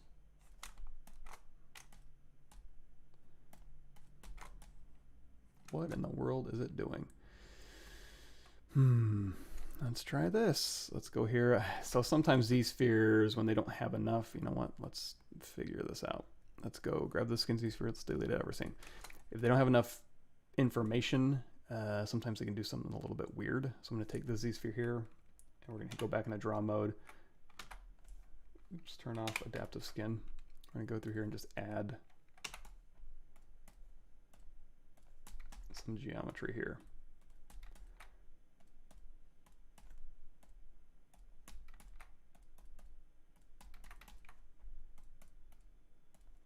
Let's see if that'll help. Let's go into A mode. Let's turn off double. Okay, that seems to work okay. Let's go make adaptive skin again. Insert skin Z sphere. Okay, at least we don't have two sides here, and now I can go through here and say you can get out of here. There we go. Much better. Okay, so we've got all this here. Z-sphere is turned off, so we can't see it. And now we have a star. So I have X symmetry turned on. You know what? Let's do this. Let's say mask this point, and this point, and this point, and this point. Invert that mask, hit W. Can I pull these all out?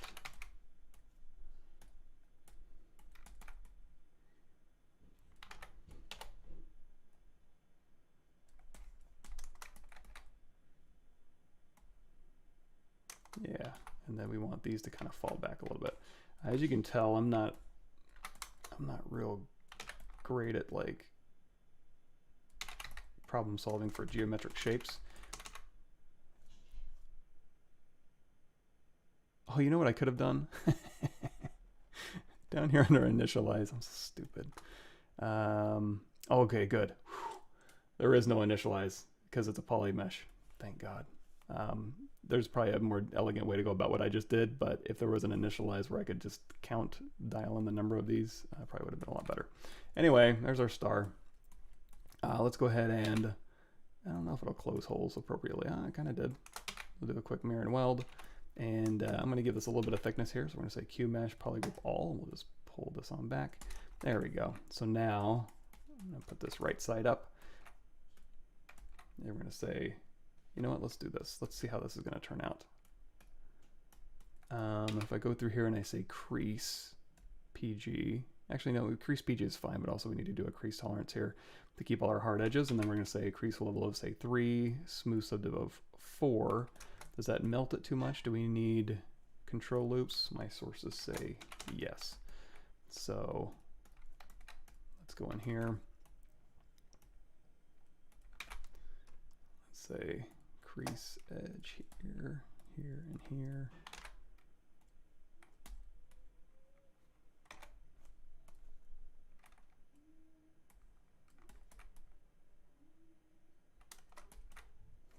Let's go through here. Let's see, insert single edge loop. So we can tighten up these corners a bit. kind of making some kind of semi-nasty geometry. You know what, we'll leave that alone, and if I need to add it in later, I will. So B, create insert mesh, new, quick save. Go back here to our lovely lumpy lady, and then go in here and plop that right in there. Now, as this is going across her lumps, you're going to see it's not going to really conform to her body. We can help that along. I don't know if it's going to help us that much in this case, but we can go down here to modifiers, and we can say projection strength. So as we're projecting on her, and in fact, this looks like it maybe should be a little lumpier. Is my coffee cold enough yet?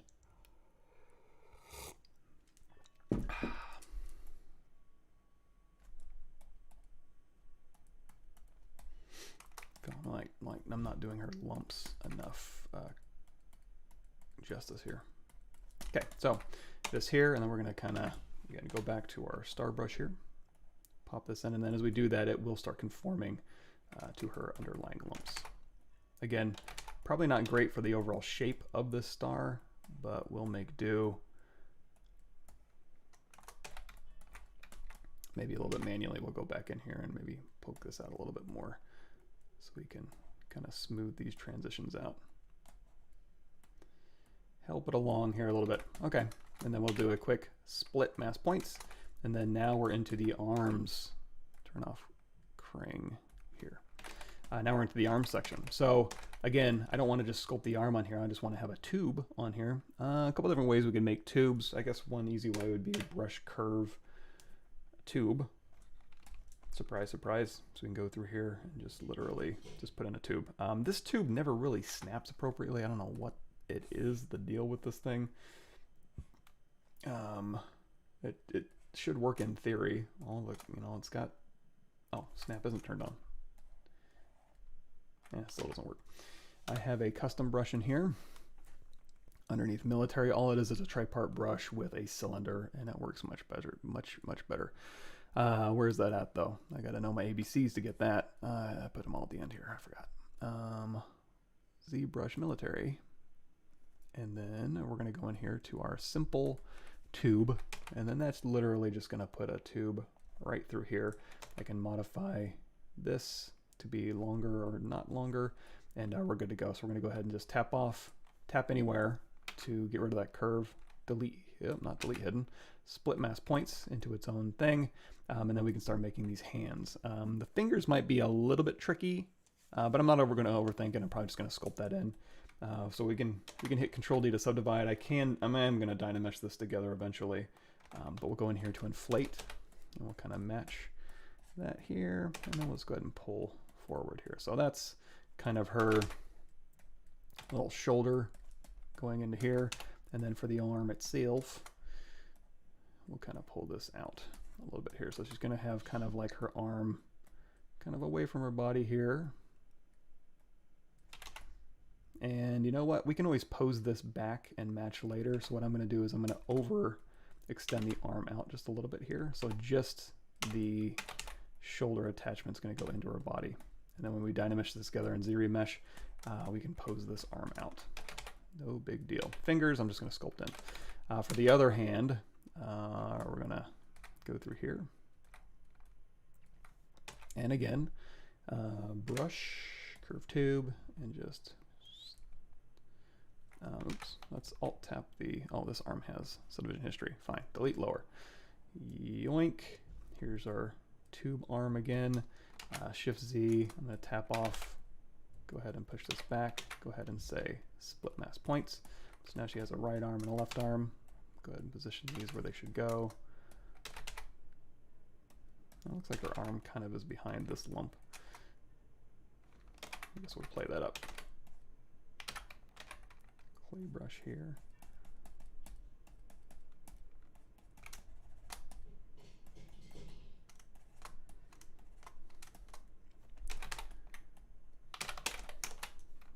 And I'm not going to bother setting my camera since I think we're pretty close, but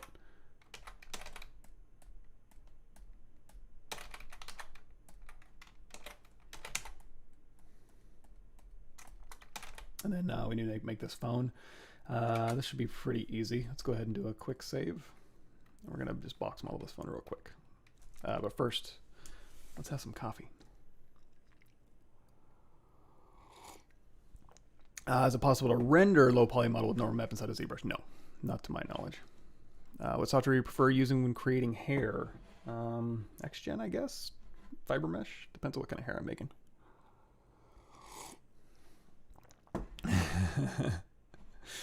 Yes, from Ninja Turtles. Cool. Shadowbox underrated. I use it a lot to get started on some complex shapes. Absolutely. I always forget about it. 5-sided cylinder. Good call. Duh. I knew there was going to be more easy way to go about those things. Cool. Oh, hey, Renato. Excellent. Yeah, CGMA. Yeah, we wrapped that up, man. Next term, we'll see what goes on. But CGMA, the students always do so awesome. I'm always so impressed by the amount of stuff they ingest in 6 weeks. To start a ZBrush yesterday, it's complicated. I mean, it's as complicated as you want to make it, I suppose. At its baseline, you can throw a sphere in there, have Dynamesh turned on, and just sculpt, and you can make just about anything. Okay, there you go. Thank you, you reroll. 5-sided cylinder, keep the caps planar extrude.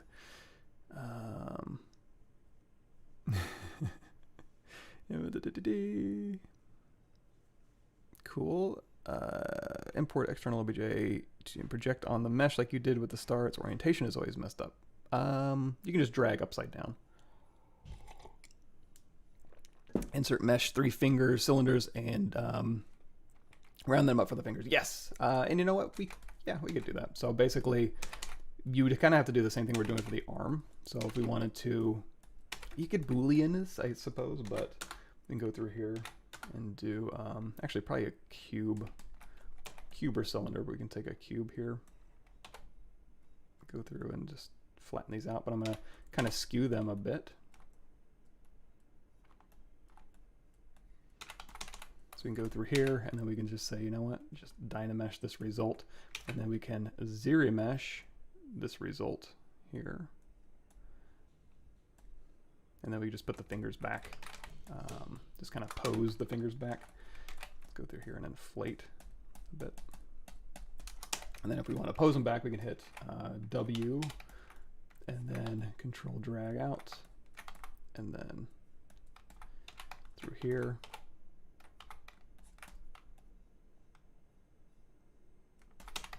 Let's see, W, oops, Control drag along here, Control tap to invert that. And then, oh, you can also do this. You can go into Move Brush. There is a topological brush you can grab real quick. But I'm going to go ahead and just close all this stuff out of here we're not really using. And then Brush, auto masking, topological. Let's turn that range down to like maybe 1.2. And then we can just go through here and just kind of move these fingers together. That'll give us a little bit more fidelity on our render, I suppose, as opposed to just kind of carving it in. So when we go through here and we hit D for dynamic or whatever, that'll be the result. So, and her wrist, if you want to call it that, is kind of turned. So I'm going to kind of go through here, and her radius is going to overlap her ulna when she goes into a pronated position. Or her tube is going to bend around in a twist there. And same thing for this hand up here. So let's turn on our reference here. Yeah, okay, 1, 2, 3, same deal. Let's do the exact same thing for this. You know what we could do? Let's delete. Which arm is this? Let's delete this arm. Now let's duplicate this arm and see if we can't just get it close enough. Yoink.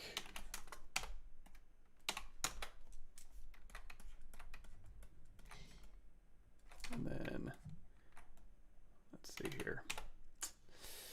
You know what? If I had made a straight arm, I could go through here and pose that arm out very easily, and that would have been ideal, but I didn't think that far ahead.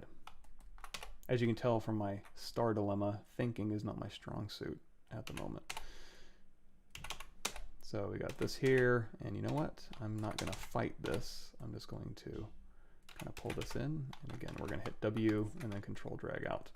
And I suppose we could use transpose to kind of do slight bends in the arm, but I think we can get it close enough, and then we'll just do a quick polish by features. So here, and the fingers are forward. Oh, no, they're on the side. So we'll go ahead, and that'd be another, I wish I would have thought about that, because that would have been a great use of the bend curve deformer to go through here. Let's see, it's kind of this way. And okay. So we'll smooth this out, and then we'll inflate it up. You know what, for this hand, let's see if we can't simplify this a little bit. Maybe. ZRemesh half. Yeah, it's better. The fewer points you have to pull around, the easier it is to kind of keep things nice and smooth. So, I keep forgetting I don't have the camera saved for this. Let's go ahead and turn off topology for now. All right, so now we will quick save, and now we will go through and model this phone. Wonder how much time I want to put into this. I guess it wouldn't be too difficult to use Cube Grid and get this dialed in. Okay, we'll do that. So we're going to, again, quick save, and then go in here to a Polymesh 3D. We're going to go way down here to our Cube. That should work fine. And we're going to turn on X symmetry, and then we're just going to store this. We're going to put this in space. You know what? Let's hit Z, and we're going to scale this up so I can see a little bit better here. And we're going to put this into position, and let's go ahead and make it so we can see a little bit better here. And then W, scale this out like so. And then we can just start dialing this stuff in. If it's all just extrusions, you know what? I'm going to extrude these buttons, and then I'm going to punch this face in. So we're going to put this here, and then I'm going to go through here. We're going to alt paint this. We're going to say inset, polygroup all, legacy here. We're just going to pull this in. I like to do another inset in here and then push back. I don't like to always go straight back. QMesh polygroup all, hold down shift. Just kind of push this back, and that'll be our screen. And then for these buttons here, I'm going to duplicate this out. We're in solo mode. And then now I'm going to go through here and say, you know what, all I really need is this front plane here. So we're going to say delete hidden. And then on here, we don't even need this, I don't think. So now we're going to say insert single edge loop. We don't even need X symmetry turned on. U, here we go. 1 and 1. And whoops, oops, we got a back face over there. So this will be one shape. Good enough. You know what, let's duplicate this off as we're thinking about it.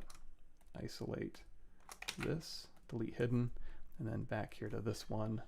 We'll go through here and we'll say slide, edge loop complete, up, down, up, Control W, Alt, Control Shift Tap, Control Drag, delete hidden. So like I said before, we may have some back faces on some of these. I think we're okay. Yeah, we're good. So I go out of solo mode here. I can take these, and now I can just extrude these out. So we're gonna say QMesh polygroup all. We'll make these into buttons, and then this we'll make into whatever the hell that is. Although that's darker red, so maybe that should push in. And you know what? I mean, we could. It's not a huge deal. Yeah, let's do this. Let's go into transparency mode with this one turned on, and we'll just match that shape. So I'm going to say insert single edge loop, turn off X symmetry here. We're just going to dial in. We'll go ahead and just dial in this shape here. No big deal. So instead of an extruded button, we'll push this in. So we're going to take this one here, delete it out of our scene, and then this one here, we'll say U.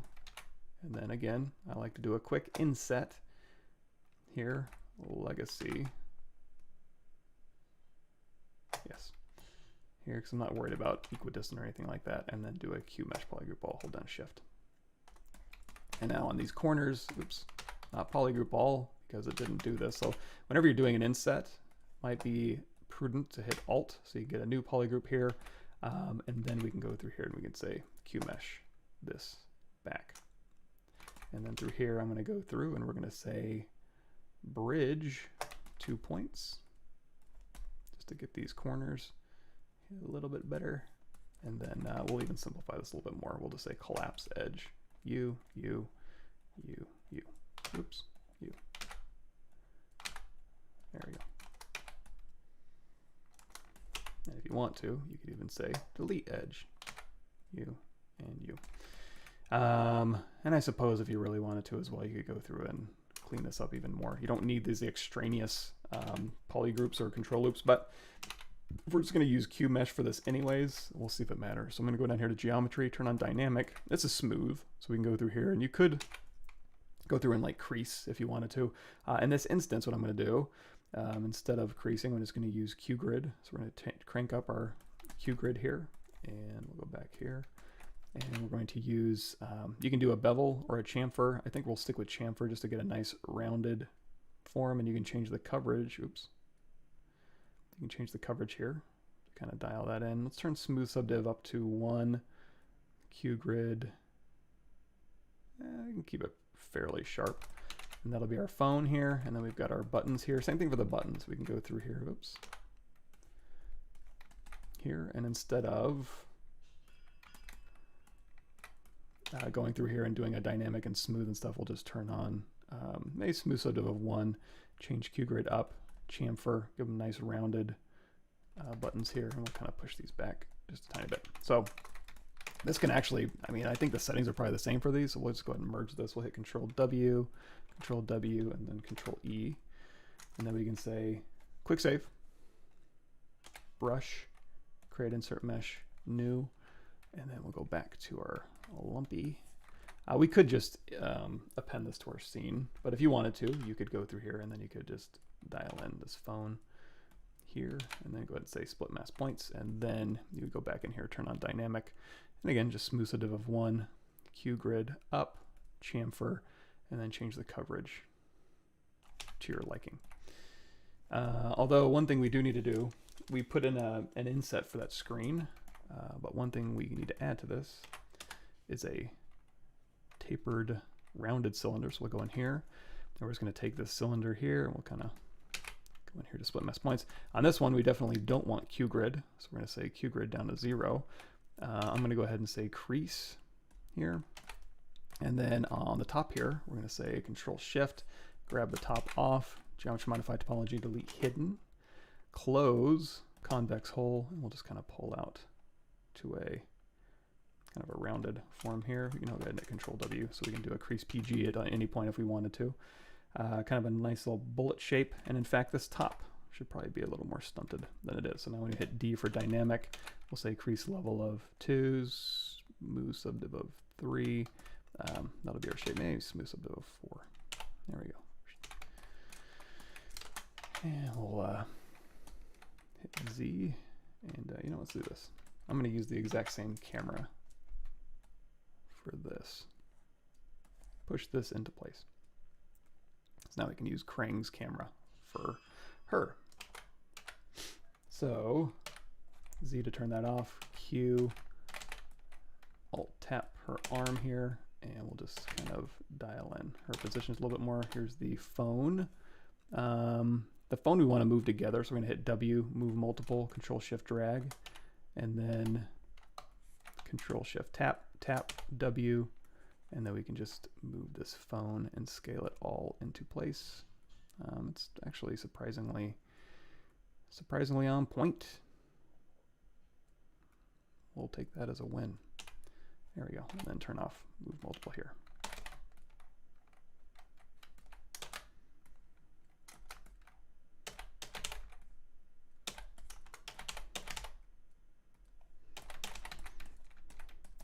So now let's get these arms welded into her body. I think that's what we can do now.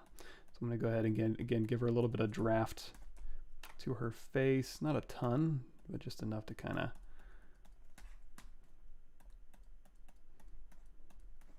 lump out her face a little bit. So it's not just drawn on a flat place there. And then for her eyeballs, we'll go ahead and dig those in. But I'm going to hold down Shift, shoot her to the top, Alt tap the arm, and shoot these both to the top here. And instead of dynameshing this together, what I'm going to do is Boolean union it together. So I'm going to turn off all this. Turn this off here and here. So again, if I was to dynamesh this together, the fingers would stick together. If I do a union, it won't. So I'm going to go ahead and say, okay, here, merge down. So I have Control E assigned to merge. And again, I don't want to dynamesh. I'm going to hit W and do a remesh by union. So now these are Boolean together, but they are stuck together. So now when we do a remesh, it's going to look at these fingers. Oh, you know what? Oh, I forgot. Because I squoze them together, it is going to union these together. So I got to go back and spread these fingers out. Oh my gosh. Come on. Why in the world would it mask? See, if you plan ahead. Okay, you know what? Fine. We're going to do this.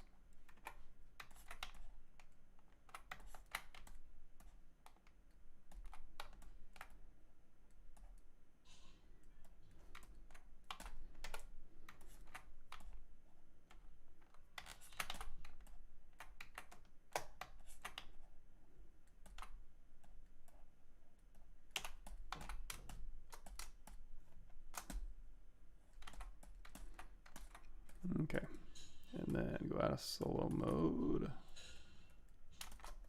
Oh, sorry.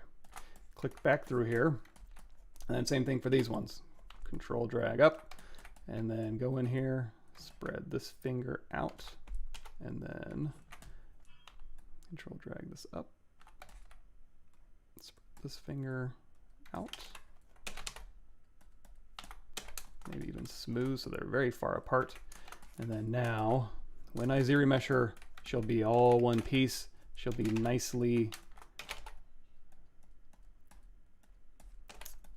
geometried, so we can go through and do our final sculpt.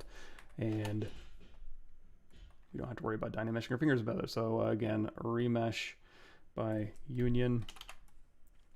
And then now we'll do a, you know what, do I want to keep those polygroups? And I'm not so concerned about it, but I suppose that might help it a little bit. So we'll go through here, we'll say, yeah, sure. ZRemesher, keep groups, smooth groups down to 0. Depth size down a bit. Target polygon count to maybe a 6,000. And this will give us our everything together. Cool. Let's see. Whenever I import an external OBJ, protect it. Oh yeah. Is there 3 meshes on fingers, right? Mickey Mouse ears. Yes, that's my signature look. Thank you, Insidium. When you capture an IMM brush, it may just orient it so that you have to, instead of dragging down, if you drag up, it'll flip it for you. Cool. Awesome, thank you. Barcelona, Spain, Argentina, we're all over. We're international. Thanks for showing up, everybody. I don't know how useful this live stream has been. It's mostly been stumbling on my part. It's not you, it's me.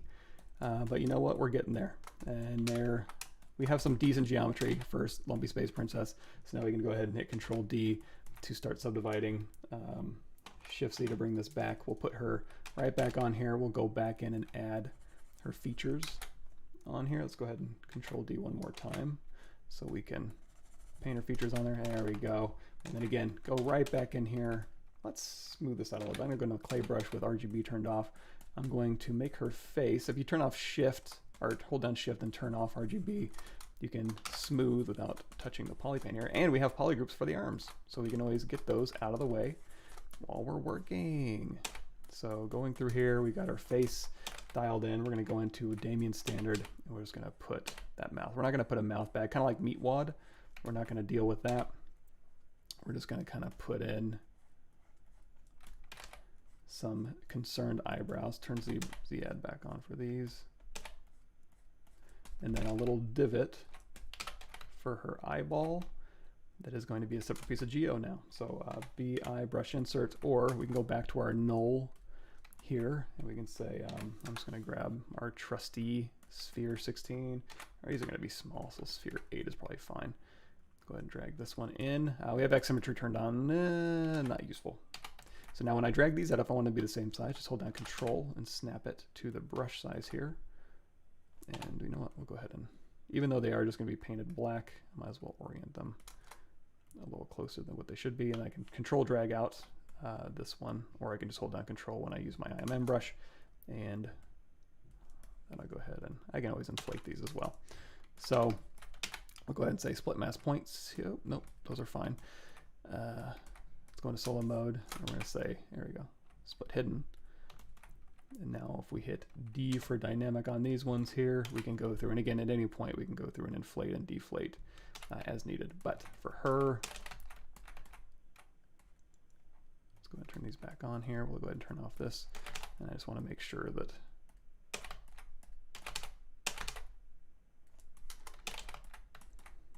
kind of get her face blocked in. So now, just like on Meatwad, it may be a little bit different to interpret how these things are going. So if we go through here and we do our, we'll turn this back on.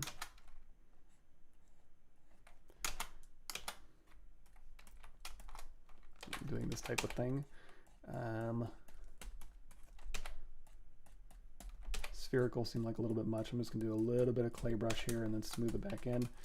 And then maybe a little Damien standard to kind of cement that in. Like, I don't know how anthropomorphic I want to go, where it's like, oh, do I want to build in just a slight lip or not?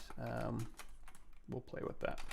And like, yeah, these brow ridges and stuff, it's not like there's a real brow ridge on a Lumpy Space Princess necessarily, but how do I want to handle some of these forms, I guess, is the bigger question.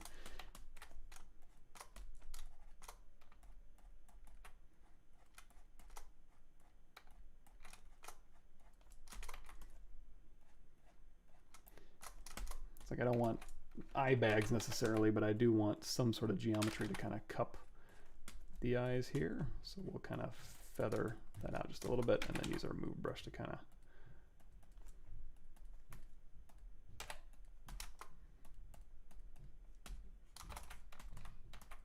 and use our pinch brush here.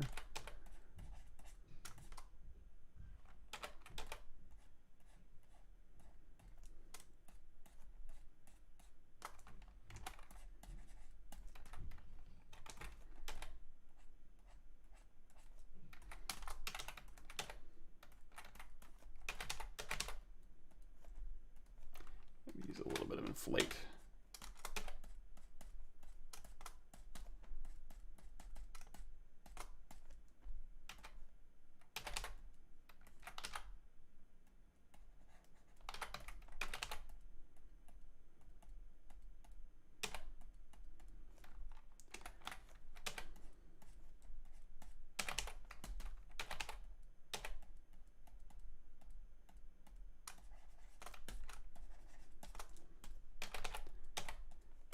And we actually do have some Adventure Time videos on my, they're old, but they are around.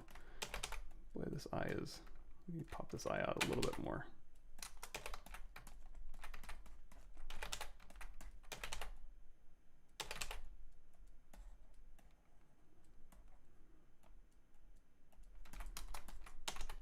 All right, I think we're ready to move her pieces all over. So we're gonna hit W, go into move multiple.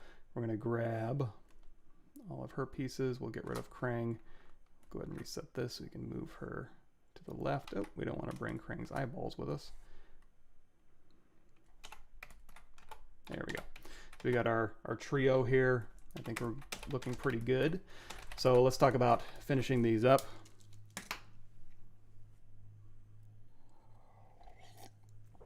Actually, maybe Lumpy Space Princess can be up a little bit. Let's go again, move multiple. Kind of have her floating a little bit here, kind of looking down. Meatwad, he can unfortunately be right next to him. Okay, turn off move multiple. We'll get caught up here.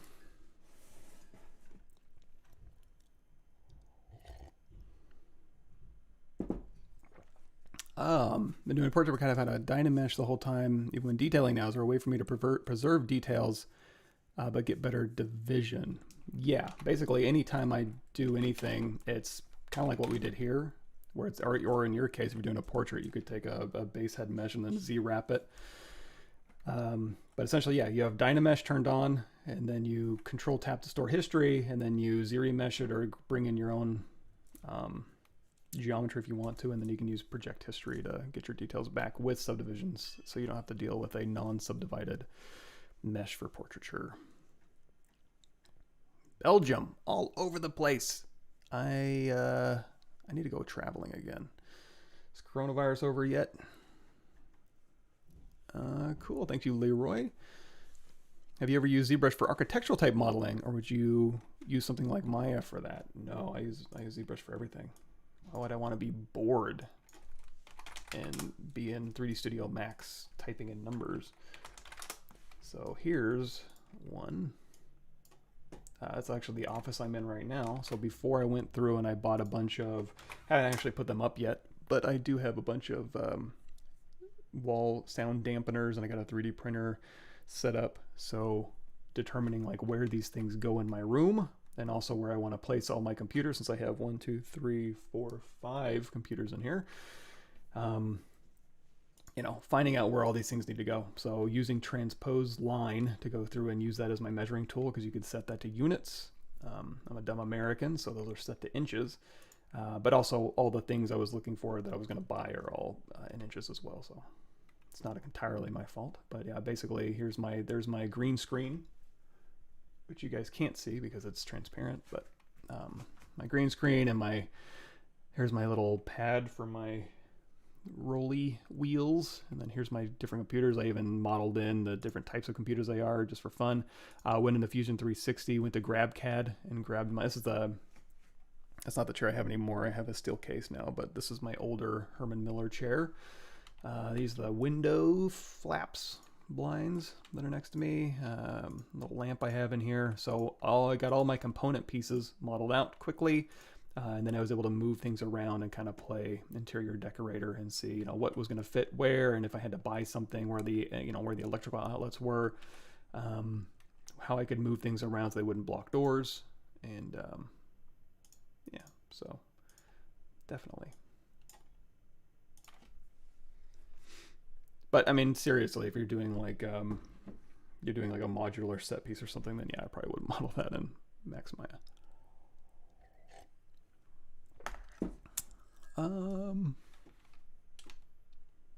Cool. Adaptive size and ZRemesh. I can't understand when I need to use a slider. Yeah, basically adaptive, the lower that adaptive slider is, so adaptive size down to 0 or adapt off, it's going to make all of your quads as perfectly square as they can get. The higher this is, the more it's going to try to build in surface deformation. So if I ZRemesh this with a high value, it would build in all of these surface changes and the wrinkles. It would also blow past my target polygon count if I did that. If I turn that adaptive size down to 0, it would try to make everything quads. It would kind of ignore the surface in favor of giving you more perfect quads. So that's the trade-off. But it would be more accurate to your final polygon count.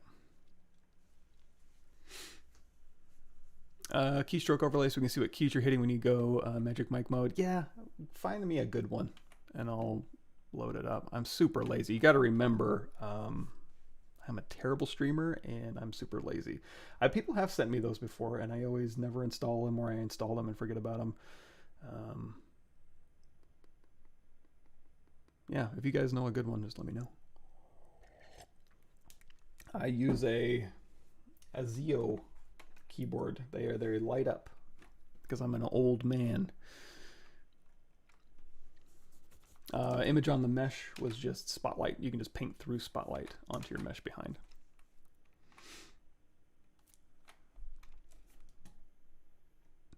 Oh, and if you want to know more, if you're ever like, Spotlight, what the hell is Spotlight? Go to my YouTube channel, type in Spotlight. Spotlight 2.0 basics, reference modeling with Spotlight, Spotlight painting, Spotlight polypainting. There you go. I'll save you the trouble. Everything you ever wanted to know about Spotlight. Thank you, Rosie. Very kind words. Cool, cool, cool. Thanks, everybody. Thanks for the kind words. Glad the videos are helping. Glad I can help somebody. Again, I don't know how useful this is necessarily, but Quados, yep. Oh, we gotta put Quado in the mix. Of course, then I gotta model a whole hairy chest guy.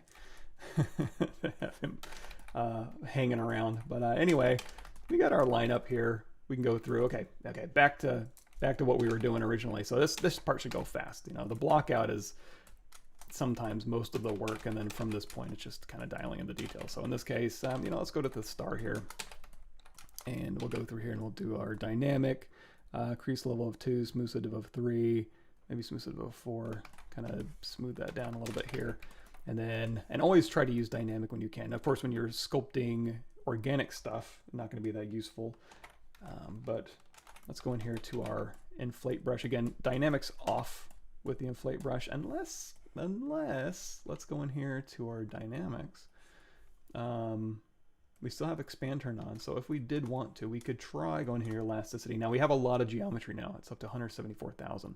We're not over our limit yet, but if you did want to like dial in like maybe some of these kind of wrinkles here, you can go through and you can inflate like in these corners, and then I'll kind of do a little bit of that work for you if you were planning on doing a little bit of secondary wrinkling in these brains.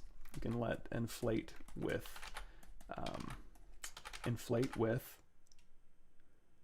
dynamics turned on. This is going to be a real fun Thursday, everybody. I apologize to everybody at work, because yeah, my brain, it ain't doing it today. It's just not going to happen. I hope I don't have anything really important to do today, or I have to talk to any important people. Can you imagine me trying to hold a conversation? Eesh. All right, go through here. And again, we can always smooth out some of these too. I don't necessarily need all this wrinkle action happening. I think it's a bit much.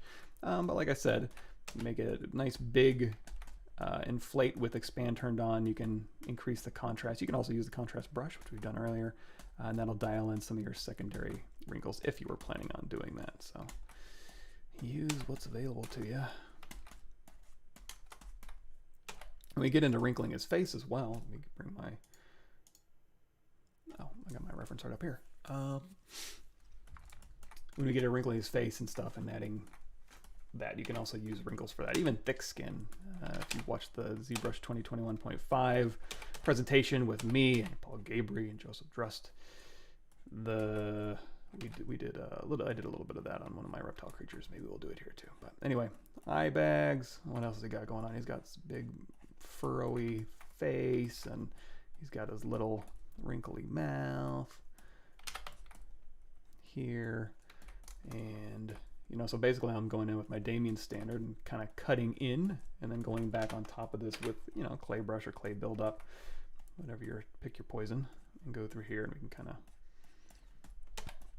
enhance around that. Now this could be a contrast brush as well, but I think that usually that's not necessary in this case. We're just kind of blocking in our secondary volumes here. So here, and also let's turn off everything. Hold down shift, turn off these eyeballs. And then with this eyeball here, if we're gonna go in here and render this in Keyshot, we probably need a little bit more love for these eyeballs. So let's go in here to solo mode and really quickly, we'll do this. We'll hold down Alt and we'll go ahead and paint these out, delete hidden. Yeah, let's do this. Okay, so this will be the shiny part of the eyeball. So we're gonna go in here to, again, close convex hole, pull out a little bit, and we'll go ahead and keep this polygroup. That might be a kind of a severe convexity. I don't know if I need that much. Something like this, fine. We'll go ahead and keep that so we can do a quick crease PG. And then again, we can just turn on dynamic for this. Smooth div of 3, we don't need to worry about. Maybe crease level of 2, smooth div of 3, fine. Also, let's go ahead and duplicate this off. We're still in solo mode here, so I'm gonna go ahead and say, do Shift D, delete hidden. We're gonna shrink this one down a little bit. We're gonna say Q Mesh Polygroup All, hold down Shift and kind of pull along those surface normals. So if we go out of solo mode here, you can see what I'm doing, just kind of pushing those surface normals in, kind of doing a deflate here. If we want to see what it's looking like after we subdivide, just hit D, and then there we go. We just want it just inside. So we go back into solo mode here, Shift D to go out of that mode. Now I want this to go in. I don't want it to go out. So we're going to go down here to deformation, or I'm sorry, display properties, flip. And then I'm back here, close convex hole, pull this in, and this will kind of give us a seat for our, let's go ahead and flip this back, Control W. Again, we can do dynamic, keep our same properties, and we'll have the little cup on the inside. Then from here, we'll go ahead and keep duplicating. We need our pupil, right? Well, actually, we need our colored part of the eye, so we can Control Shift Tap, delete hidden. We can say Q Mesh Polygroup All, just pull this in, again, crease PG, and then duplicate this off, isolate this, delete hidden, Control Shift Tap to isolate it. Grab all these, delete hidden, and then Q Mesh this out. And you know, why not crease PG? Fine. So now we have all those things built up. So now he's got a little eyeball inside of here. Oops, let's go ahead and turn this one on. D for dynamic. And it looks like kind of got a little weird over here. No problem. Mirror, mirror and weld. And I think we're good to go. Actually, on this here, let's go ahead and say crease level 1. And let's actually move this back a little bit. Let's reset to world axis and just push this back just a tiny bit here. And then on this one here, same thing. Just push it back.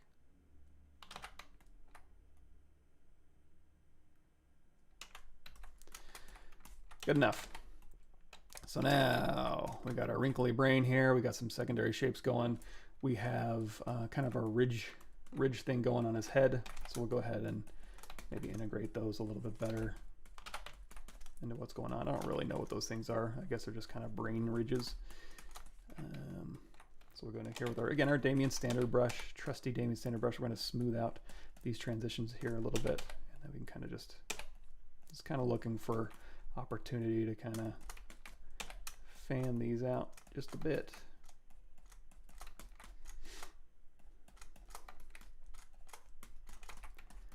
And let's see, yeah, I guess we'll smooth this out just a little bit too. So at this point, we're just going in with our clay brush, clay build-up brush, whatever you want to do, building up your forms, smoothing down your forms, increasing contrast, decreasing contrasts, trying to get that look you're going for.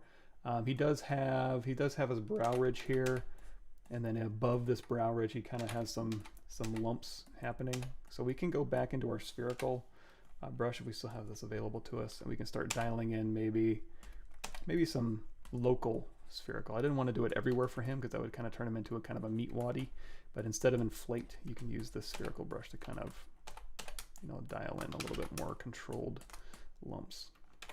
If that's working. If it's not, just go back to your clay brush, your clay buildup, or your clay tubes. And then again, trim our Damien standard brush here. And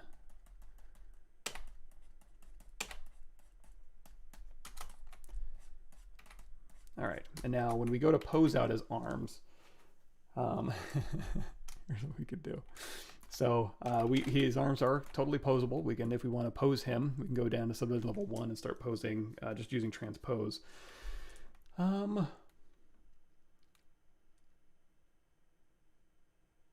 Yeah, let's do that. Let's if he's going to be all crangy and gross.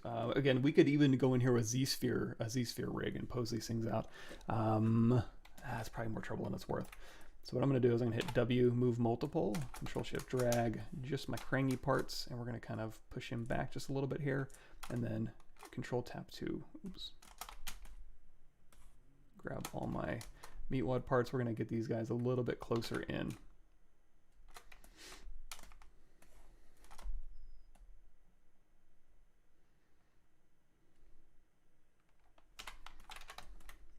And then for our good buddy Krang here, we'll hit W and then just move multiple off, Control drag down here, and we can start, you know, posing these arms out. So if he wants to kind of go through here and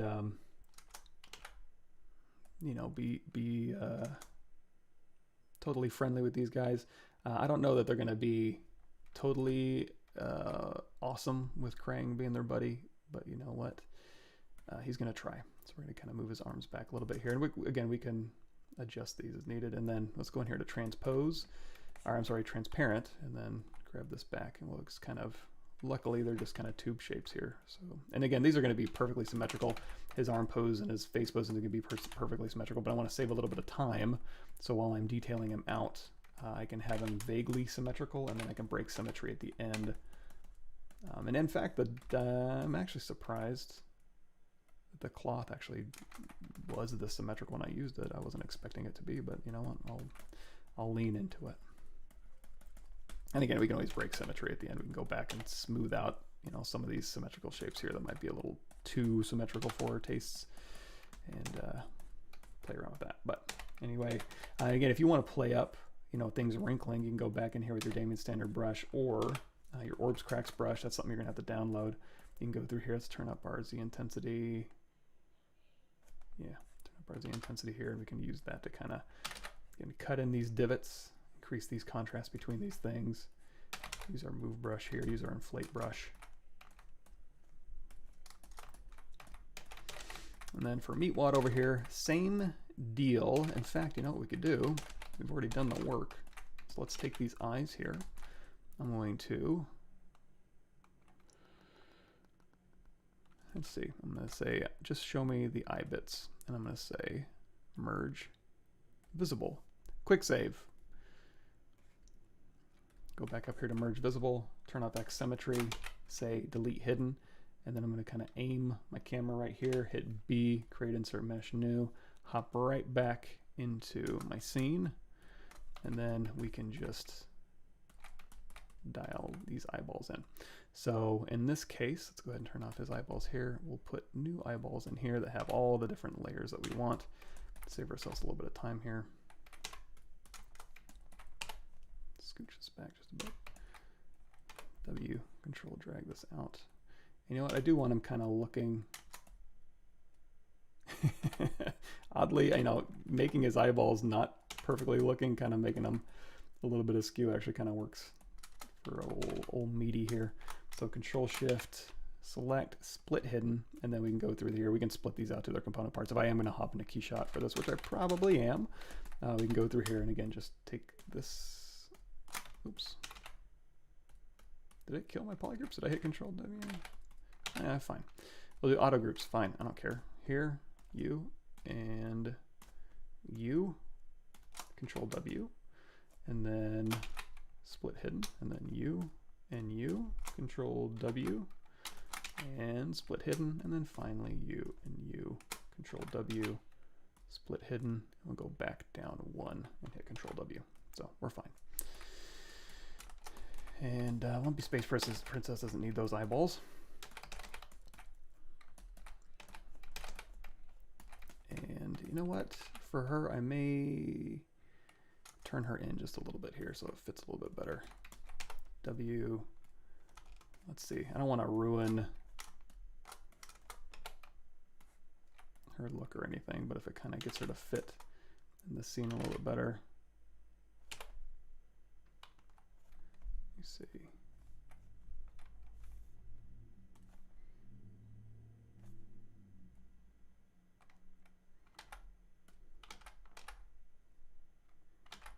Oh no. Go all the way forward.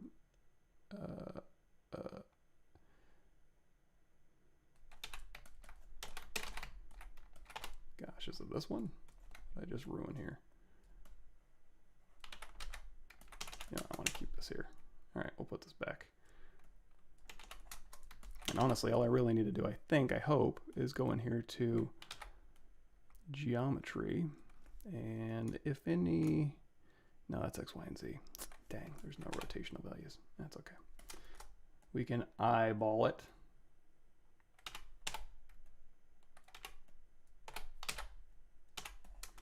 And we do have a quick save we can pull from, but I think I can get it close enough.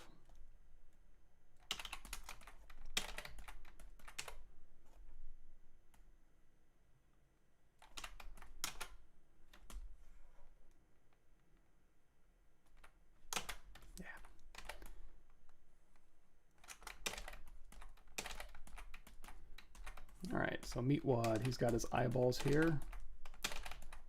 Go ahead and hit D and then hide those. So we can go through here and also hit D and D and D. And then just for this one, we're gonna back that crease level off a bit. Although he didn't even need that fancy advice. He's just basically black pupils here. And we'll play around with that. Here.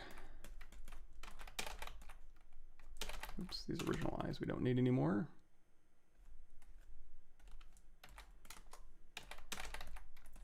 And then Meatwad will clean up a little bit here. So like what we were mentioning before, if you want to ZRemesh this and then project your detail back, like the portrait question, you can basically control tap this point in history. Go ahead and ZRemesh, depth size down quite a bit. Target polygon count of 5 is probably fine. And we'll just get new geometry that'll be a little bit nicer to sculpt on. We're not going to bother like building in lips or eyeballs or anything like that. But didn't think it would be that tall of an order for this thing. It's having such a hard time. So there is our new geometry. Under subtool project is project history. So you can go through here and you can say project history, get those verts back. You can even go in here and say, you know what, let's try ZRemesh half. See how low we can get.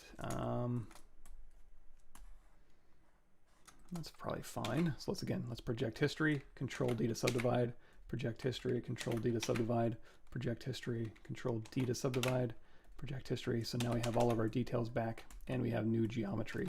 So a little bit more of a predictable sculpting surface, as well as, again, let's go in here to orbs, cracks maybe, and carve these lips in.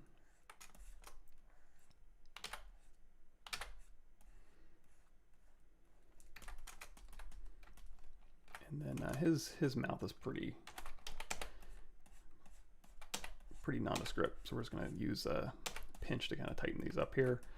And then if we want to, we can play around a little bit maybe with, you know, again, that draft of the face we keep talking about here.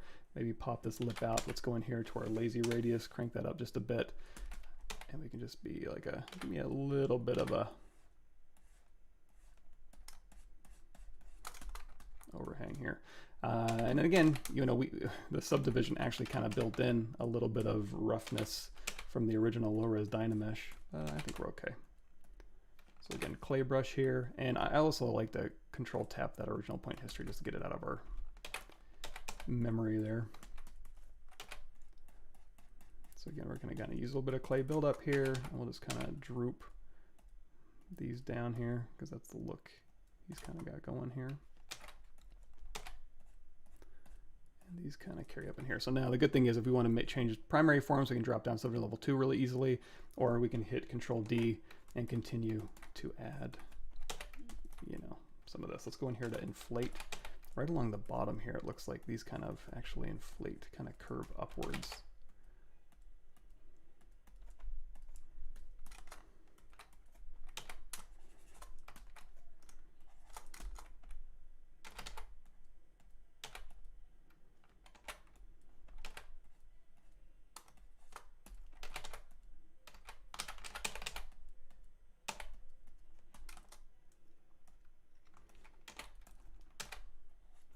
Kind of play up. Let's drop down to level 4 here. We can kind of play up a little maybe of the transitions. And I don't know that he's going to have like wrinkles around his eyes, but if he's kind of compressing his meatwads here, you can go through and you can kind of play that up a little bit. Oops, let's turn off our simulation iterations for our inflate. And then we'll go back in here to our clay brush. Actually, inflate might be even better for this. If you just need like a really soft brush.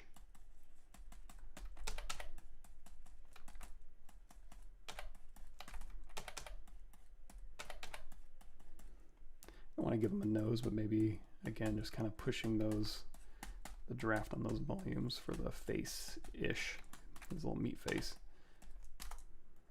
Maybe crank up the contrast between some of these meats here. And boy, I wish there was I mean, maybe there's a meat material we could apply to this guy. play around with that. But anyway, we got Meatwad here. We got Krang. Let's go ahead and subdivide him one more time. Now we're getting into the nitty gritty with him.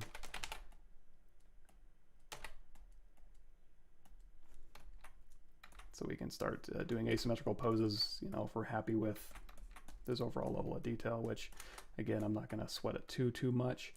For his teeth, he's got like little nubbin teeth, and they seem like, no, he's got them all over, but they seem predominantly kind of along the bottom because he's got that lower jaw that pokes out, so we can kind of add those teeth as well. So let's go ahead and say, okay, we're gonna break symmetry.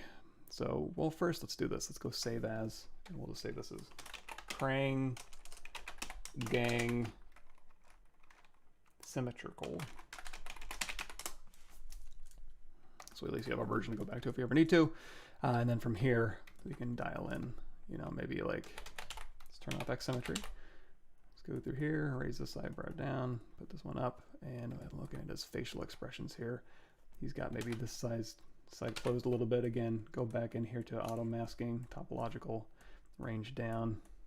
So this side can be a little closed, and then this side can be a little more open.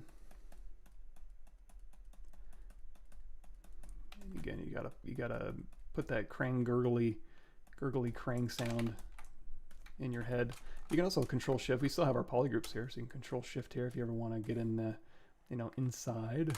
You can go through here and just be like, you know what, let's build in a little bit of that lip on the inside here. We'll go back up. And then for our poses here, let's actually go back down to level 2 or 1. So when we start putting his arm places, let's go through here. And this is actually probably fine. That's, I suppose good enough. Let's go in here to solo mode, control drag, mask, lasso, control tap, and then W. Yep.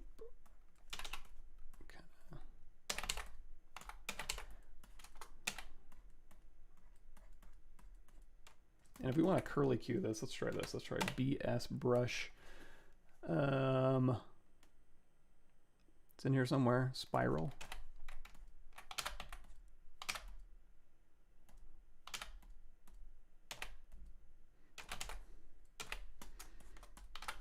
Let's turn our Z intensity way down on our smooth brush here. We'll go back in here and inflate this up if we need to retain volume a little bit.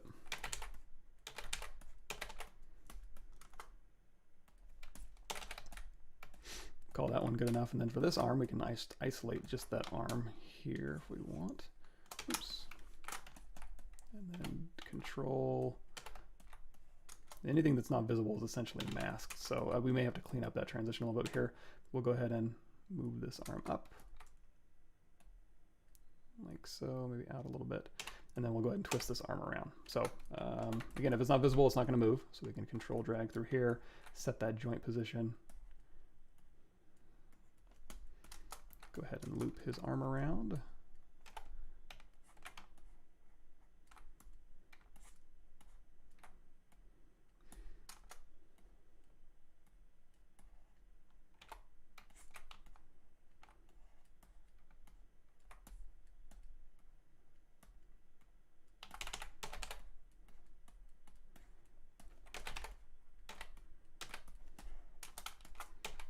Good enough.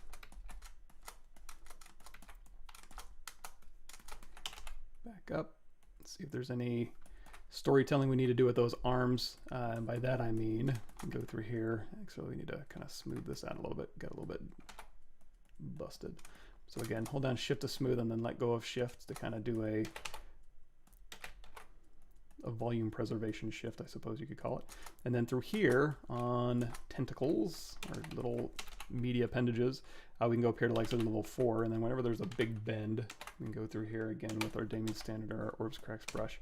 You can go through here, and you can, again, just have a little bit of storytelling here for where these things are kind of bending around. Now this is also where we go in here. We can go in here to inflate, and we can inflate this stuff around. You can also, again, turn on that simulation iterations with expand on a little bit, and you can dial in just a few more little wrinkle bits. In this case though, I don't know that we'll necessarily need expand, but we can turn on just claw simulation, and that'll again kind of dial in some wrinkles as you're doing this. If you ever want to limit the amount of wrinkles, so again, if we go in here to pinch and we want to do like, again, elasticity simulation iterations, we can go through here and we can pinch. But you can, or brush cloth hook, you can go through here and kind of cloth hook this around. However, you can also go down here to your thick skin, turn that on, dial in the amount of thickness you want, and then as you're using this brush, it'll kind of pull, it'll limit the effect of this brush, but it's going to be like, it's like a tube over a hard surface thing. So you can actually go in here and just kind of, you know, just kind of push down or use nudge. We still have, you can use this as like more of a nudge, you know, to kind of push these things together to get some wrinkles going, or you're kind of sliding the stuff around. And again, if you want to help it out, you definitely can, and sometimes it's very useful. Let's go ahead and turn thick skin off. Let's go down to level 3. We're going to go in here to our clay brush because we want to, this transition here is a bit heavy-handed. I'll smooth that out quite a bit. And then go back up.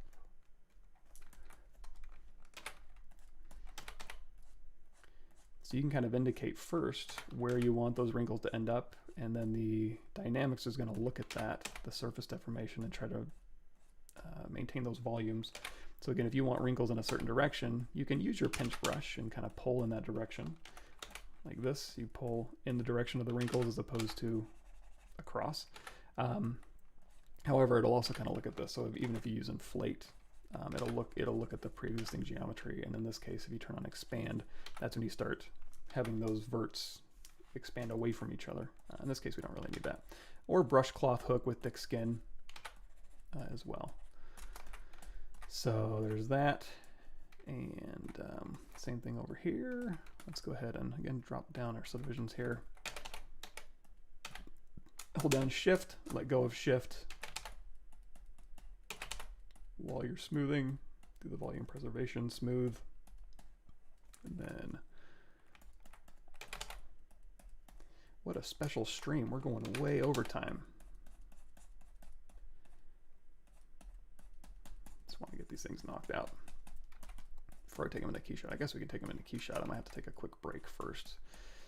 Leave you guys hanging for a minute. Y'all hanging for a minute. Have to embrace my Texan. Okay, so we got this here, and you know what? This isn't really convincing me. Also, we have topological turned on, so in this instance, not really helping us much. Smooth that transition out. Go in here and inflate. Wait a minute. No. Let's turn simulation iterations off. It was with simulation iterations turned on, that's turning on the claw sim, and what claw sim tries to do is maintain relationships between points, and sometimes that's not what you want. Okay.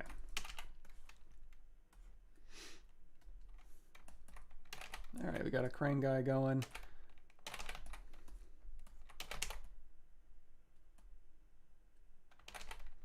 And we were going to talk about his teeth here. So let's go find our null here. And for the teeth, we're just going to keep it simple. I'm going to go in and just grab a sphere 12. We're going to drag out a sphere and then drag back in so it kind of points out a little bit.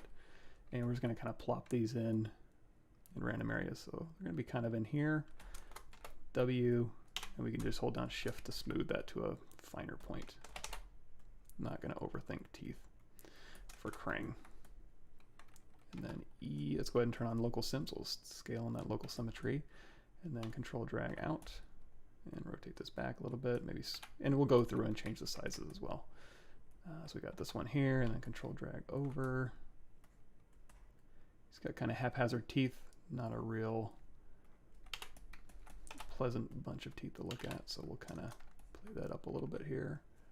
I mean, I guess they are semi-ordered. You know, he's got, you know, 1, 2, 3, 1, 2, 3, 1, 2, 3, 1, 2, 3. These are kind of all over the place. These are a bit grosser. I guess it's kind of, these are a little bit more evenly spaced. So you know what, we'll make them semi-gross, but we'll also stay with the 1, 2, 3, 1, 2, 3.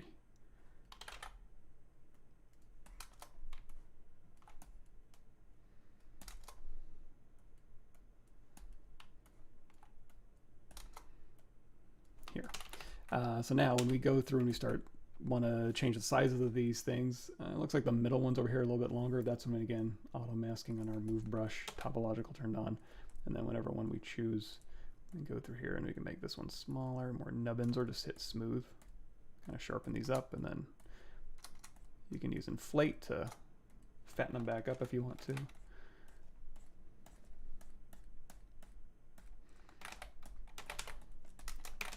Good enough. And for that lower lip there, I'm not going to go super duper detailed, probably. No point in going like maybe poor detail level on this guy, or you know, going into texture XYZ and putting on lip lip stuff. But you know what? Let's move this one back a little bit. And for these, let's go ahead and hit D for dynamic, just to kind of smooth those out just a little bit. Alrighty. Getting there, getting there, getting there. And then for Lumpy Space Princess, I think she's kind of the hardest to translate, maybe. She's so graphic. Oh boy, I'm way behind. Cool. Arson Arts, you've helped me a ton on learning ZBrush. Thank you. Absolutely. Glad the videos helped. What do you do for a living? Do you make models for movies and such? Go to my LinkedIn. That'll give you my entire history. Right now I work at Certain Affinity, making video games. If you have a lot of custom keybinds, a keystroke overlay doesn't do that much anyway. Oh, that's true. I usually try to call it out though. Like if I do, you know, all the things I say over and over again, that's usually what I'm doing. Thank you, Sam. I'm glad the videos have helped. Yeah, it's a lot of stuff on the channel. Again, usually the searches, I try to tag everything so it's easy to find. That's a lot of content, so, and it's a lot of old content too. So, can I apply the same material for different subtools, but just one for changing the specular curve in the material palette without affecting the other subtool that has the same material? No, subtools are global. Or I mean, not subtools. Materials are global. So you have one material on multiple subtools. Changing the spec on one subtool, you can duplicate these off. You can say copy matte and paste matte. Just copy one and then paste it over something you're not going to use, and then you can modify just that material, but it will be a separate material. Yes. Cool.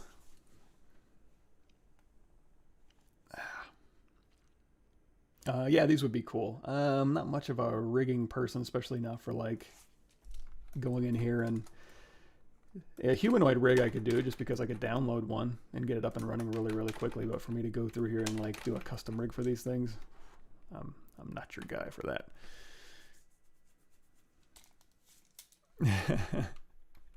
Yes, I should do an entire, like I said before, these are older, but there we go. Stylized tutorial, Finn and Flame Princess. You can go check those out.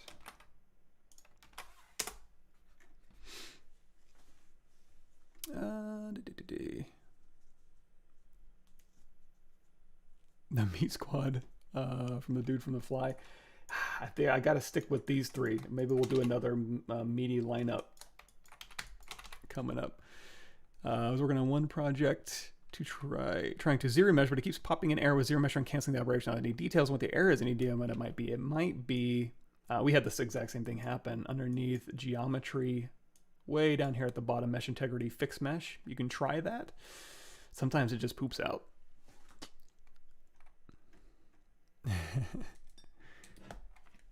I've seen Mythic Quest. It rings a bell. Sounds familiar.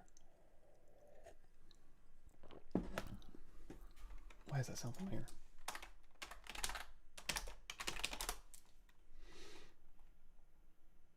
Oh, I have.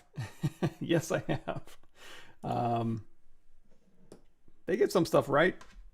Some of the stuff I actually wish it was more like making video games. I wish we had an old F. Murray Abraham walking around the office being all literary. That would be fun. Mesh and check fix. Yep, you got it, Alex. cool new COVID. Yeah, new COVID strain. Maybe the 3 COVIDs. We got all sorts of new ones coming out. Is she gonna be floating enough? Okay, I guess she's good enough. I am gonna kind of smooth her out just a little bit here. I'm gonna try to, again, that soft touch, you know, with that inflate brush through here, kind of get these features a little bit dialed in. I don't necessarily want to give her like eye bags or anything, but just something to kind of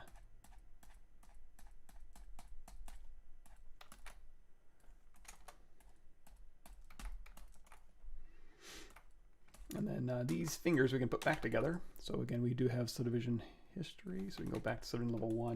And then again, I'm going to isolate this, hit W, and just kind of scooch these back in.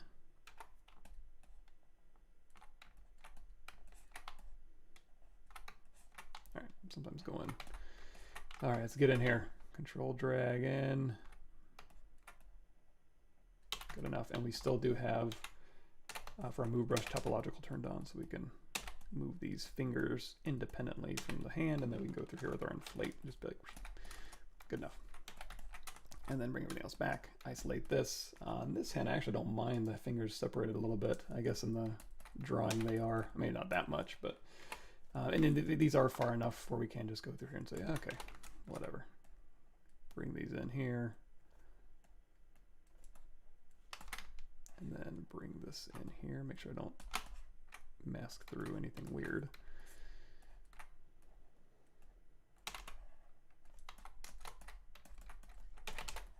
Stick this hand on here a little bit better.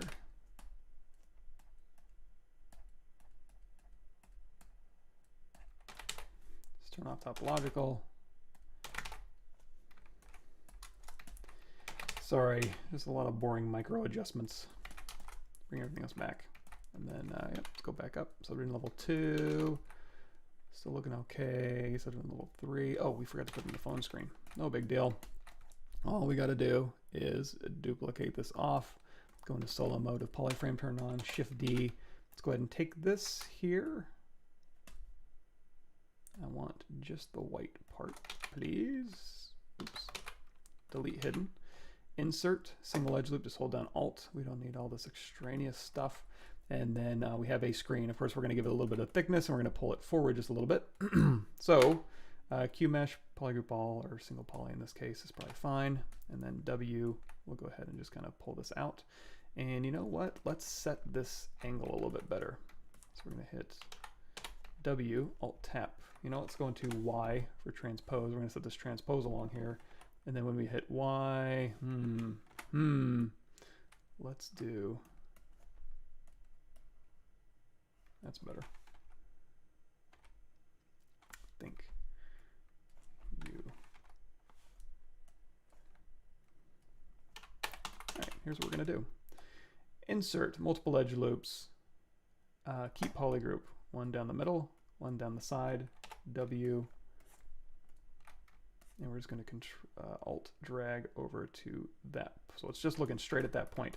Oh, there we go. And then I can go to Unmesh Mesh Center. Sorry, that was kind of weird. And we'll go ahead and scale this out. So now we have a screen about here is probably, maybe add a little bit more. Just a little bit of a recess in here. And then we can add some emissive to that. Kind of dial that in. Actually, on this one, let's take this coverage up just a little bit, soften those corners out. Oh, I don't want that super soft. Maybe QGrid isn't the best result for that, but that's okay. I don't want to overthink everything. So now, back into our inflate brush here. Inflate it up, inflate it up, inflate it up. And let's drop down to sort of level 2. Since we're kind of dealing with, if you're ever fighting your geometry, if you're ever like smoothing and it's not being very reactive, number one, your Z intensity might be down. But also remember, if you do have subdivision history, just drop down in subdivision history. That's one of the perks of having subdivision history over Dynamesh is once you get to a higher res mesh, you can always drop down and have your mesh be a little more responsive, and then go back up for just the details, have those details fall into place, as opposed to the alternative, which is like a massive, super high poly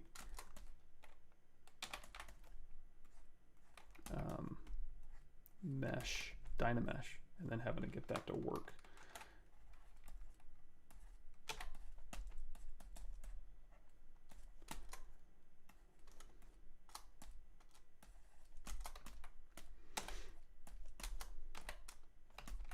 Trying to increase the contrast between, by contrast I just mean, you know, making it a little bit more sharp between these lumps here.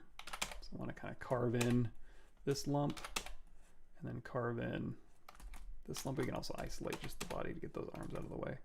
So going through and carving in around the lumps so we can then inflate the lumps together a little bit and have them, again, just have a little bit sharper angle between them. You know what, let me, maybe I don't want to do that right now. I just want to peek in on, I mean, it's still early. Get caught up here. Have you tried Unreal Engine 5? Do you think topoing will still be necessary in the future? Yeah, I think so, especially for animated stuff. But for just environment stuff, if there's a way, like that drag and drop, you know, straight into ZBrush into the game, I'm not going to fight that. Retopologizing rocks, not my favorite thing in the world. If that is your favorite thing in the world, sorry, man. But also, you know, again, if your claim to fame is retopologizing rocks, and gosh, again, I apologize. I'm sorry for you, but at the same time, you know, this is an opportunity for everybody to be like, hey, you know what, I don't have to do that anymore, as opposed to, well, technically we can get 3.5% more performance out of these 5 assets. It's like, well, pick and choose your battles. If that takes time away from polishing other more important things, you know, sometimes, you know, hand doing everything is the way to go. Other times, kind of not. So go ahead and inflate these up just a little bit. Again, we're just kind of putting a little bit of contrast between these lumps so they are a little bit sharper, and that is in the concepts too. Not the the drawing on the show. The lumps they're not blobby. They're sharp transitions between the lumps. So we'll kind of play that up as much as we can. And then her arms are very tubular though, so I'm going to go through here. I'm going to try to even this geometry out as much as I can.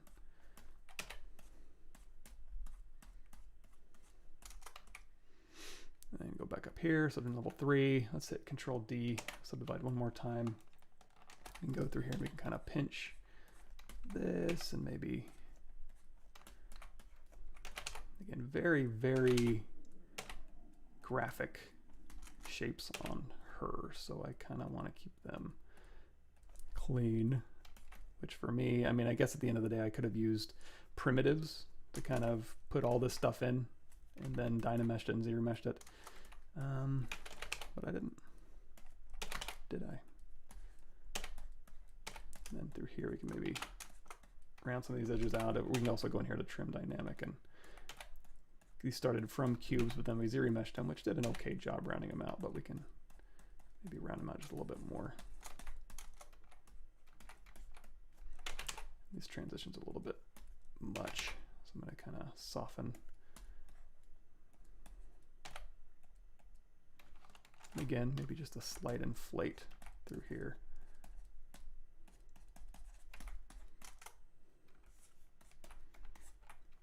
And not that we would necessarily have this, because again, she's a very graphic character, but since we're turning her into 3D, maybe selling just a hint of, you know, as this form turns and it's going to stretch on one side and compress on the other, you can just dial that in just a tiny bit.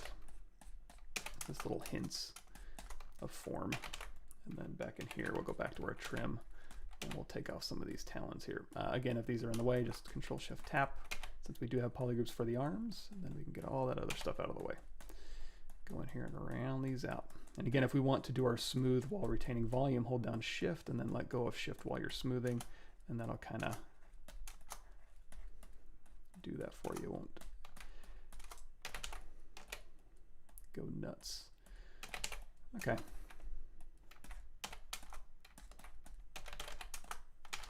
Let's turn down our Z intensity here.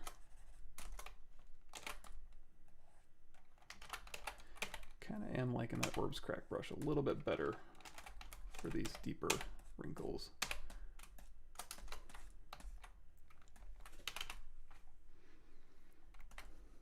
And let's turn on topological, and I'm going to drop this finger down just a tiny bit.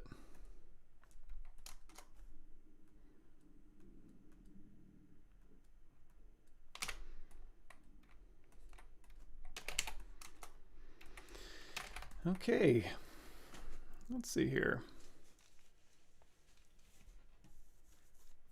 The ZBrush yesterday I started making face, but my biggest obstacle was eye placement. Any tips? Oh, did I miss any?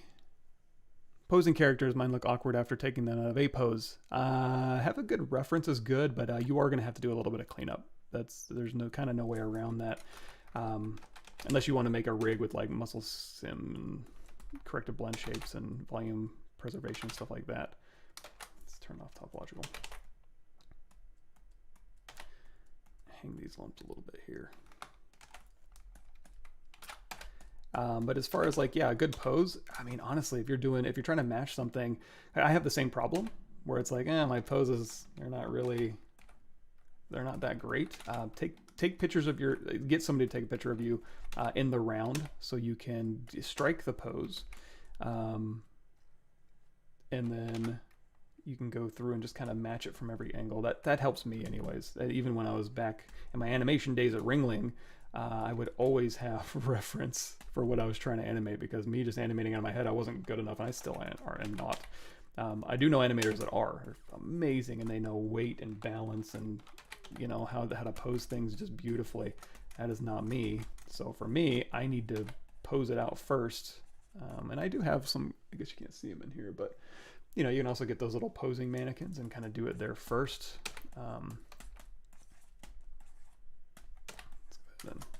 Sorry, I'm just lumping this stuff up here. Overlapping lumps.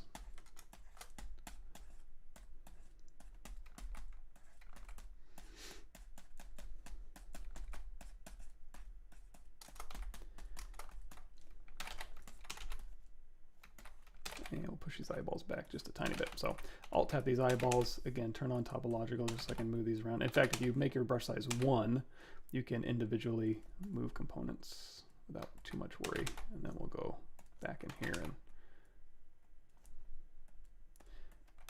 very touchy model. Spending more time on Lumpy than I am anybody else just because it's so bizarre. Let's turn off everything except for her and her eyeballs. Again, translating these graphic shapes effectively. I don't know that I'm doing a great job, but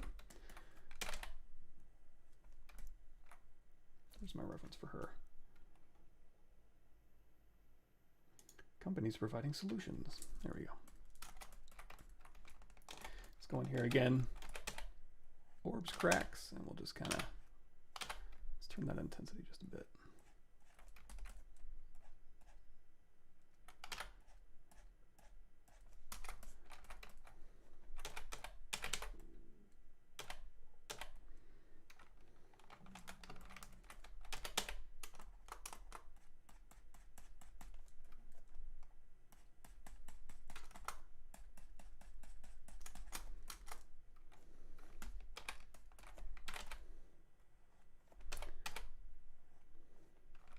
Clay brush, and then flake brush, smooth.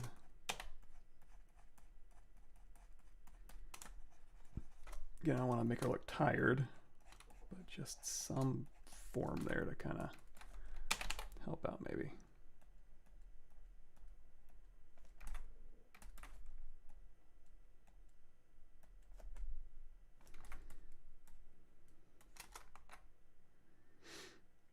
And then for this, let's go through here, hold down Control, and go in here to mask pin. Actually that might kind of work. Let's go through here and mask. Let's Take that focal shift back down to 0. Kind of mask this out. And we'll Control Tap to blur it out, and then Control Alt Tap to unblur it. I'm going to take this and kind of push this out and over a bit.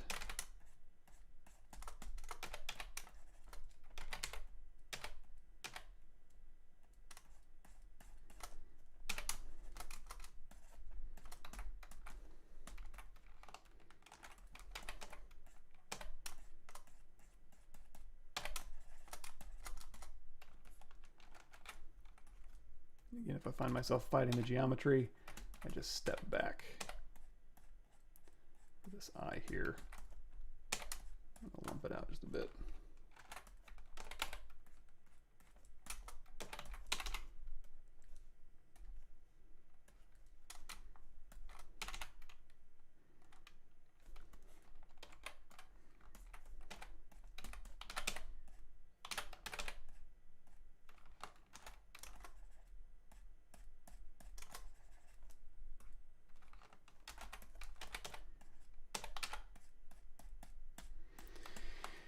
Boy, oh boy, the exciting part of my stream.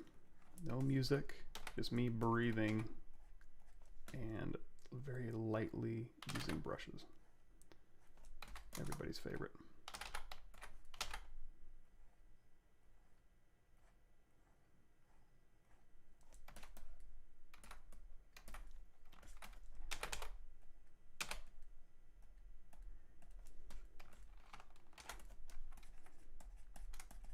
All right, we're about to call this good enough.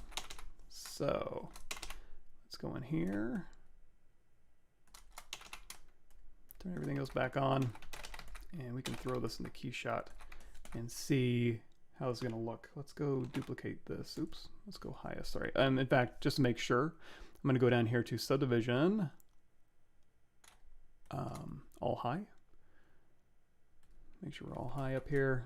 For the Meatwad, we can actually probably, for him, maybe even run a little bit of surface noise. So let's do that. Let's go down here to surface noise. And we're going to change that scale a bit and also change that strength. I don't think we need a ton of it. Just something to kind of lump up his meats a little bit here. And also we can maybe change these curves around a little bit here to kind of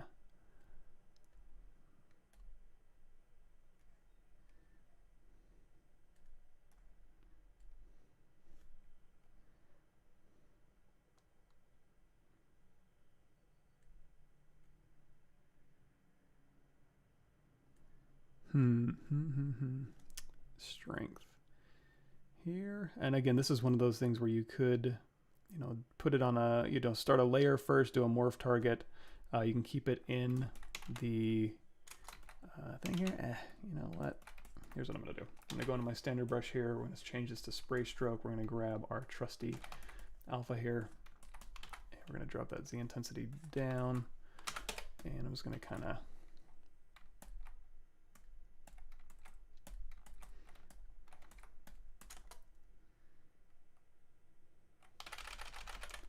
maybe the harsher alpha.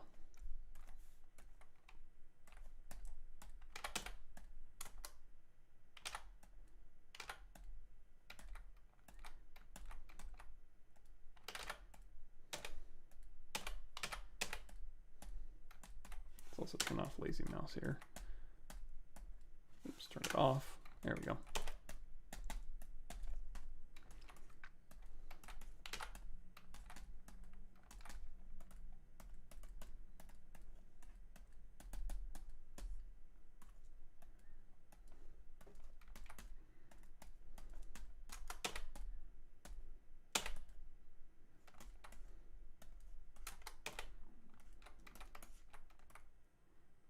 Okay. I don't know how these are all going to render together.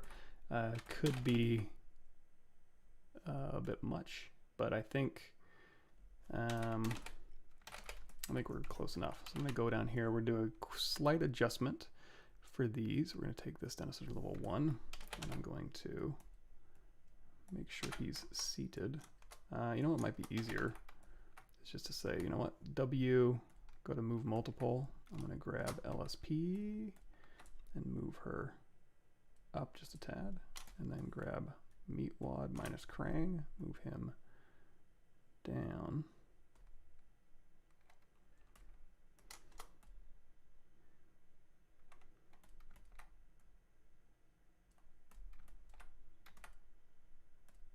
Okay, easy enough. And I'll go back to Krang here. Make any adjustments we might need. I think we're fine. So turn off LSM, turn off our floor. Again, go here to all high. There we go. And now I think we can toss this in. So we'll go ahead and do a quick save as. Krang gang posed. And we'll send this on over. Let's say, give it a second. Render, external render, throw it into Keyshot, and we'll hit BPR, send it on over.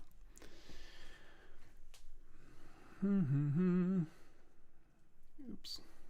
Let's go ahead and let this dive in there. We'll scale it down so you can see it. Edit, preferences, save changes. And then we're gonna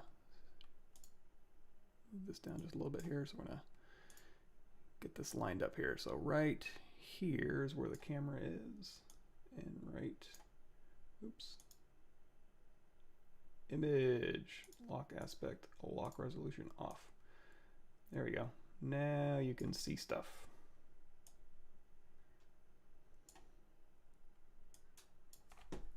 All right. So first thing I want to do is change this environment here. So I'm going to go through here and we'll put them into maybe outdoors, maybe indoors. We'll feel it out. Let's hold down control and you can change the lighting on here. Let's do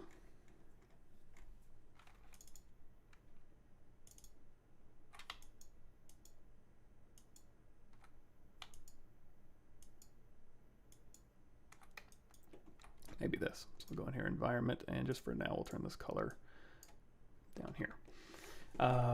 We don't have any Polypaint on here. You know what? We probably should for Krang, and probably should for Meatwad too. So, don't want to take a break or just want to log off. It's 9 o'clock. Let's see here.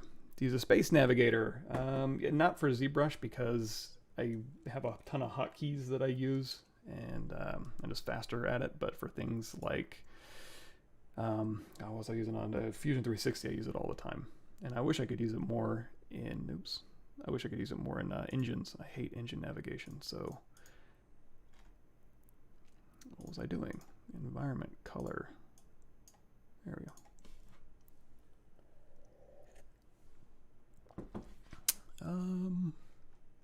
I agree. I agree.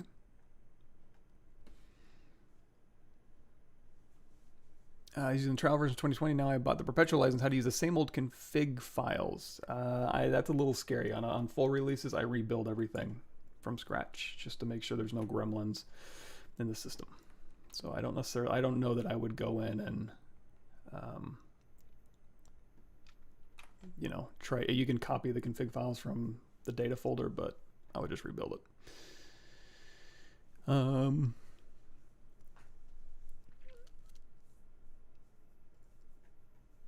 Cool.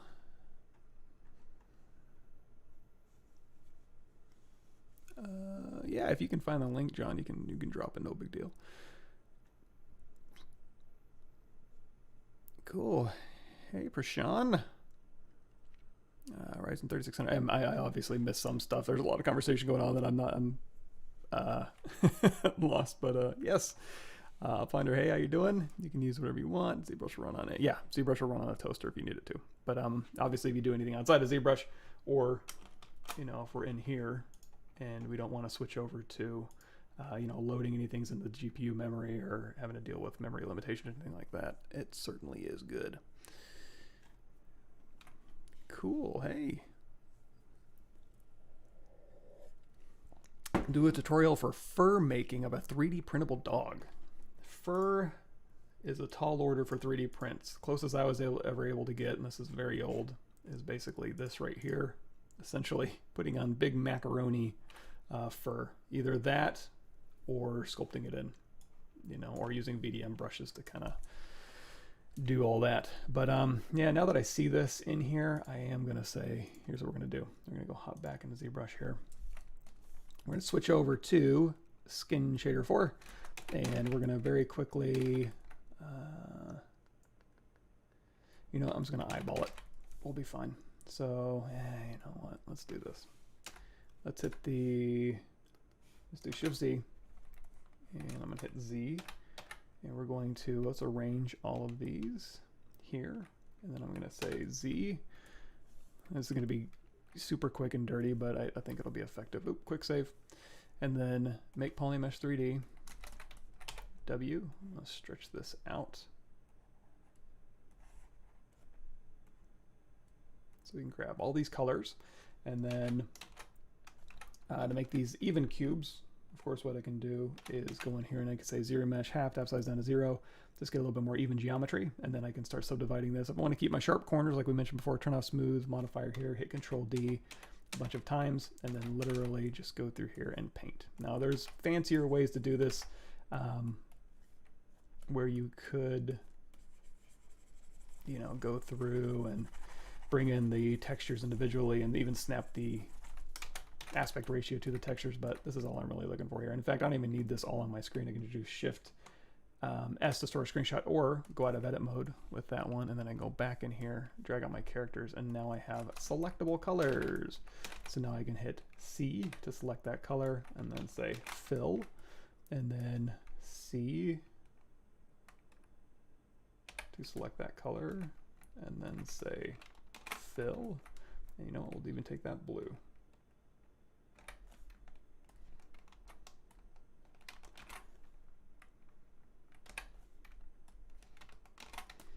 And in fact, not that this is probably worth it at all, we can go ahead and say, for this one here, let's go ahead and say insert single edge loop, hold down Alt here, and we're going to go Control D with the smooth modifier turned off.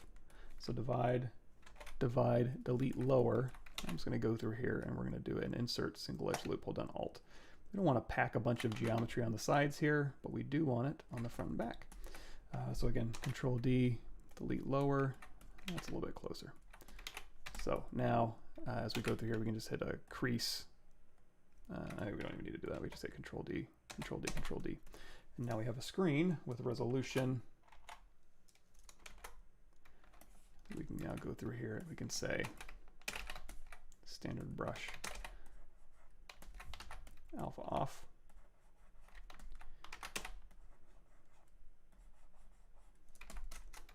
Totally worth it. And then over here on these buttons, I think those were like green or something. So I'm gonna go through here and I'm gonna choose this, and we're just gonna shift that hue over to the greenish. Oops.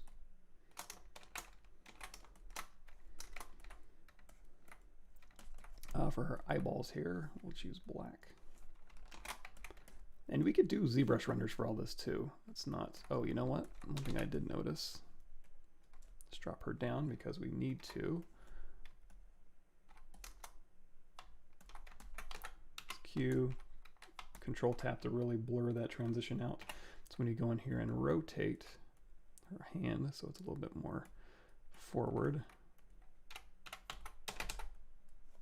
And then again, let's rotate her wrist using the word.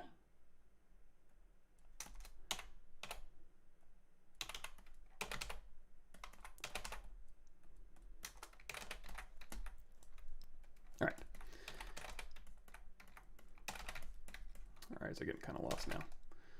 Standard brush, Z add.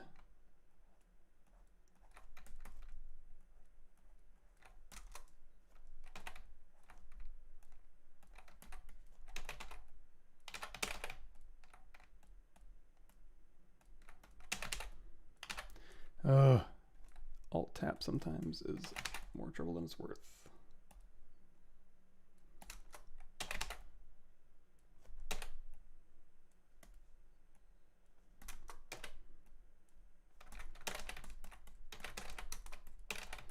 And I don't know that I'm gonna necessarily use all these colors.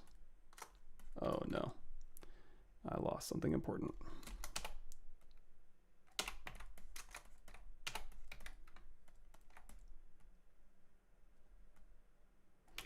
This is maybe an interesting one. You can use Matchmaker to kind of get this to stick back on a surface again. So if we pull this out, you can see we did the inflate quite a bit. So I'm going to go to BMM, Matchmaker brush, just pull across here. Oops, I think it has to be part of one subtool, doesn't it? Now that I think about it. Oh, maybe not. Let's drop that Z intensity way down. Turn off.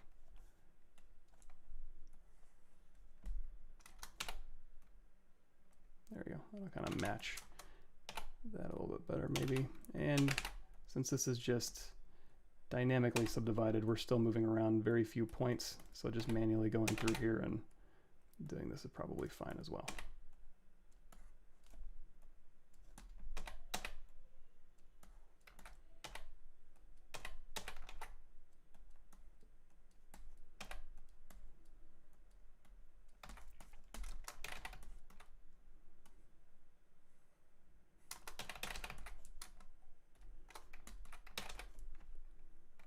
C fill, C fill. He even has like little kind of purple eyeballs too. They kind of match LSP, I think. Well, let's make it match LSP. So these are just, these here are just the bright parts of the eyeball. So we'll turn that off. And then this here, this is what I'm talking about here. Are the pink parts, and all of this is just black. You know what, we'll go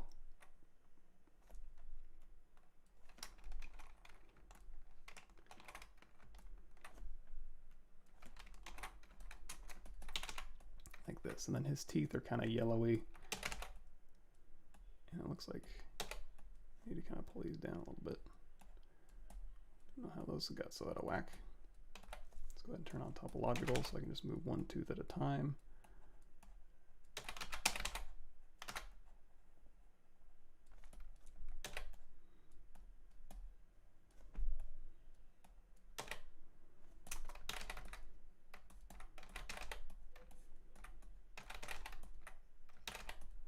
And then I guess even for Krang, it would be more of a, yeah, we can draw some veins in here. So for him, I'm going to spend a little bit more time maybe. So we're going to say C to select, and we're going to go in here, maybe some ruddy tones. So standard brush, RGB intensity down, and then just where the blood pools,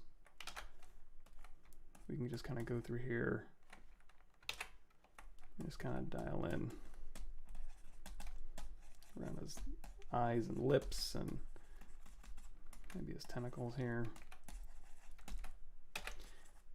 Or in fact, if we look at a brain, I wonder if the crevices are a certain color. We'll go ahead and darken this up a bit. And then on top of this, we can go back in with the pink and then color in a little bit of pink. You could also mask by cavity. You could do like color fill and stuff too. I don't know if it'll be totally necessary here. And if you want to get, you can put in some golden zones to his face if you wanted to. Very lightly kind of dial in, you know, different little color differences, or maybe a little magenta, blues. You know, there's all sorts of like little skin tones here. Now he doesn't have any bones in him, so like, you know, or giving him like he shaves a lot. Dialing in those colors, I don't know, is super necessary. But we can also go in here to our drag rack stroke. We can grab some of these like Alpha 22. And he has some blue veins on him. It looks like blue purpley veins here. So we're going to kind of dial in this, maybe crank up the intensity. And we can always dial down the intensity as well. And we can even go on top of these.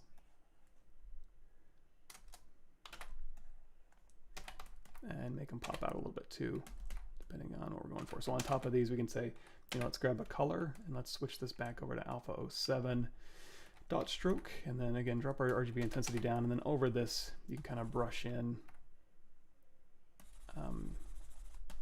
just a little bit of color, just kind of knock these back a little bit if you want to. But if you want them to pop out a little bit, and you could, of course, you don't have to do this. You can just go right in here to your stroke. I would say maybe turn lazy radius off, and then grab, again, that purpley blue, and you can just manually go through here, and you can dial in RGB intensity up a little bit. Kind of go through here, and you go thick to thin, and then you can even have Z-add turned on while you're doing this. So while you're painting those veins in, you're kind of adding height information as well. Or you can do it separately. You can go back in on top of this with your Z intensity here, and you can say, you know, let me just dial in some vein information. And we're doing this super fast and quick and dirty, so this is stuff you can all take your time with, do a good job, really dial in some subtleties here.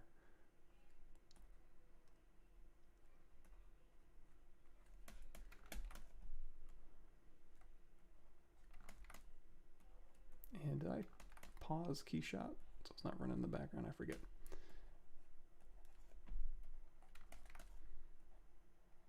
It's not a huge deal. We got plenty of CPU power to go around, but that if you were experiencing any performance issues, then something to look at.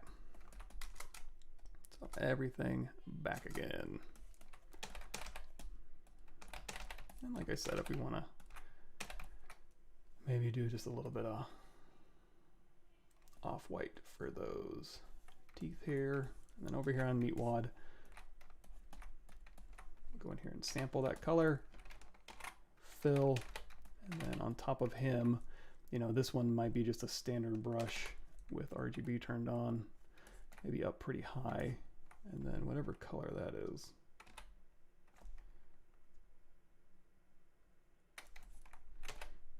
Kind of going through here, and you know what, let's take this focal shift down and also add maybe alpha 06 just to kind of give us a little bit of more of a controlled, also maybe turn on Z-add. So as we're doing this, we're adding a little bit of height information, and they kind of collect around the outside of them. They don't really have them interfering much with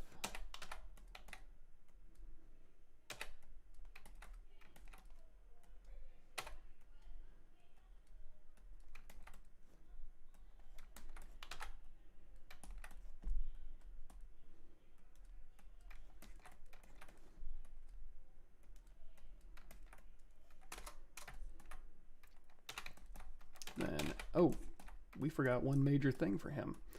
Let's go grab our star, oops, that are still attached to his teeth. Split hidden, quick save, Shift D, and then I'm just going to go into my custom menu here for my insert mesh brushes. We're just going to grab a cube, and right here, split mask points, scale it in, rotate it down. This one probably is good enough for a Q grid. Turn on dynamic, crease low up, dynamic, smooth subdiv of 1. Go ahead and say Q grid up, chamfer, and we'll just kind of dial in those corners a little bit. We'll make this a little bit thinner maybe.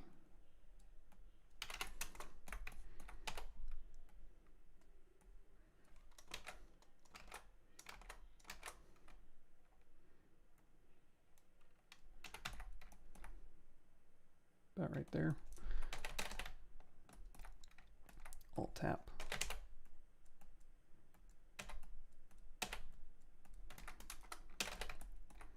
And then same thing for his eyeballs. We'll go ahead and hide the shiny parts. And then these will be white. And then these will be, again, we'll do dark gray and black for his pupils and such. There we go. So dark gray, fill, and then black pupil. Turn everything else back on. And is there any special treatment? Let's go through here. We'll sample this a little bit. I'm just going to kind of break up this monotonous color just a bit. RGB intensity down. Again, just to kind of break him up. We can even throw in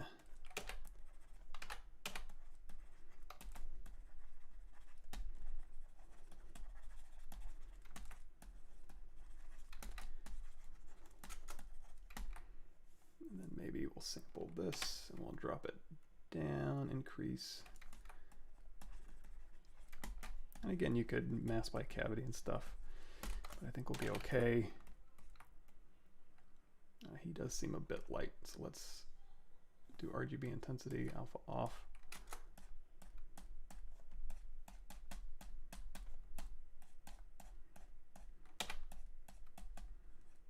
And then also inside of his mouth here.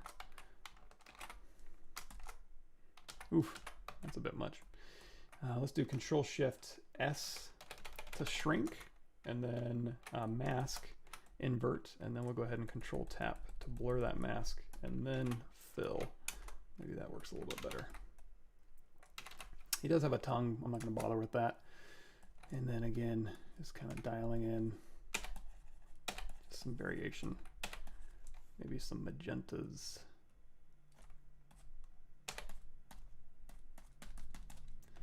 Maybe some greens.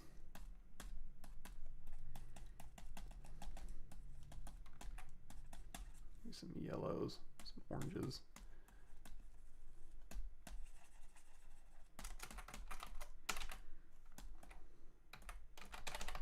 And for LSP, she's a pretty plain character. We can add maybe a little bit of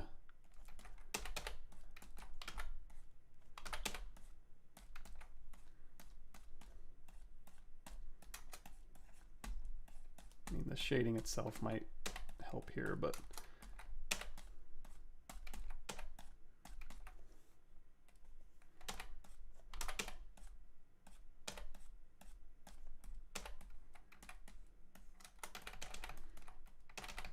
all right, Control N to clear our canvas, save as, we'll call this one color.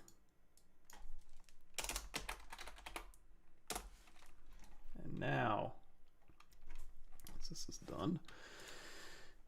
Okay, good, we did pause. We're gonna do a whole new scene. So we're just gonna go in here and say again, render, external render, launch it up. Hey, Finder. Let's see. A video about your hotkeys. Just bought a perpetual copy of ZBrush Core, and I'm learning, but still green. I think actually on the ZBrush Core that I did, let me see, playlists. Oh, you know what? I think it was just a live stream. But I talked about exactly that. My personal hotkeys, I can just show you those real quick. But in here, the ZBrush Core live stream, there might be, I think I do go through and set my hotkeys up while I'm using ZBrush Core.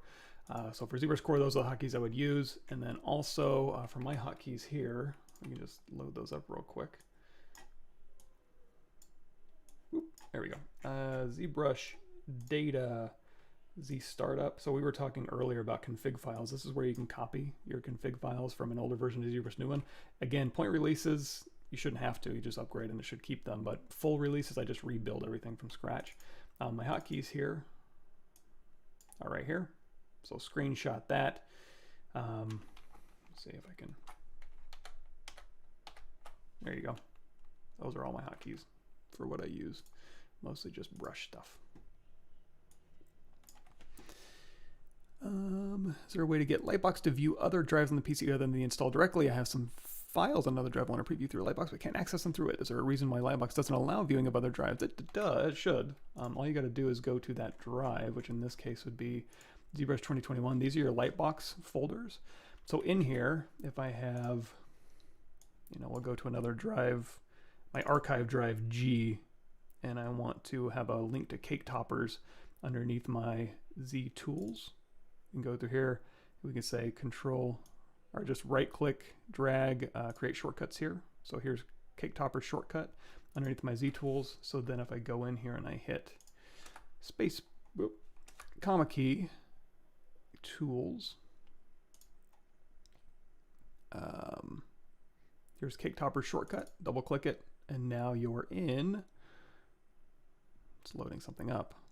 But now once this loads up, it should have the space down here. I wonder why it's, oh, there it goes.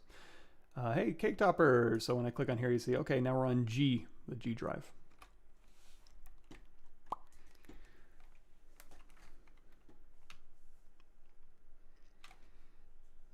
Yeah, so just drop in, yeah, place a shortcut within the directory of the actual drive. But no, you're not missing anything. I think that's the fastest, easiest way to do it, is to, in fact, yeah, if you have other drives that you want to go to, just throw those root directory drives right into, you know, project if you want to, because that's the default startup. And you can just go right straight to those, and navigate straight to those drives just from any folder. Well, I love you too, Verdant. Can you demonstrate the deformer of Gizmo, Bend, Arc, and Curve? Yeah, those are pretty easy. So we have a shape, any shape. And again, if you, on my YouTube channel, if you have anything, you can just type in those terms and it'll show up for you. But if we go through here, we can do bend arc, and you can go bending an arc, changing the radius. Or you can go in here to bend curve, and you need to set the axis by dragging this to, oops, that's symmetrical. Set this to whatever axis you want, which is, this is the long axis here. And then you have the points. You can dial up more or less points as needed, and then just go through here and move these things around, scale, inflate, twist. Pretty easy. So did those get sent over? Yes, they did. Alrighty. Very first thing we got to do, in this case, I'm just going to grab some glass. I think maybe simple glass on these should be fine. Let's go in here to material. Control drag this around. And then we're going to go into our environment again. And again, we'll just put these guys some sort of outside. It's very soft.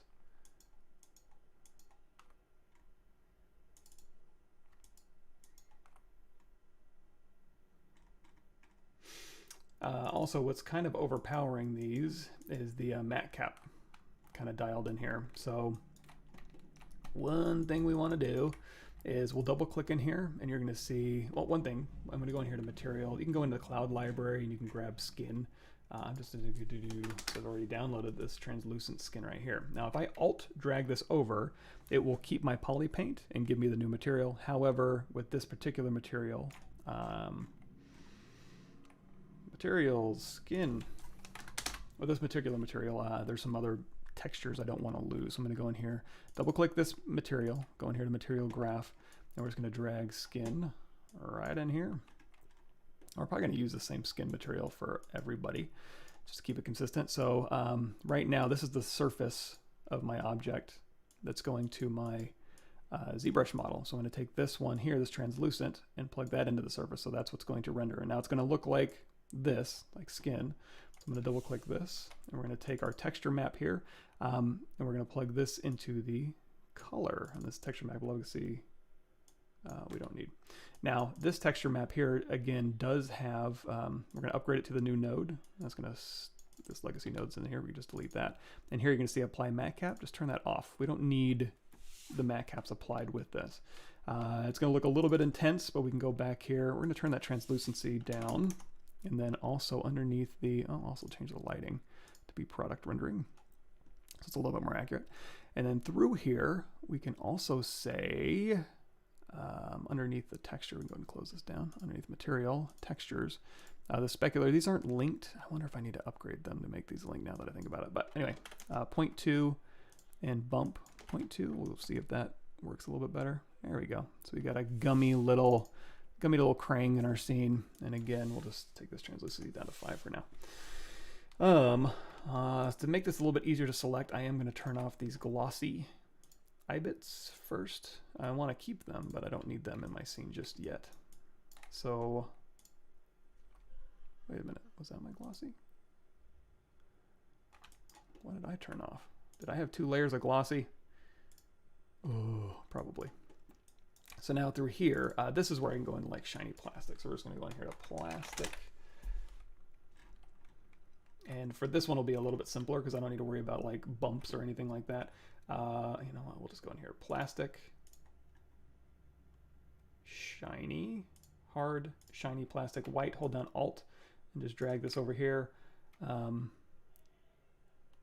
that'll be fine. And then for the gray, I'm also going to hold down Alt. And then for this one here, let's go into our scene materials because I'm just going to reuse that white. The white I can't reuse, but this one I can. So this hard shiny plastic white scene, double click.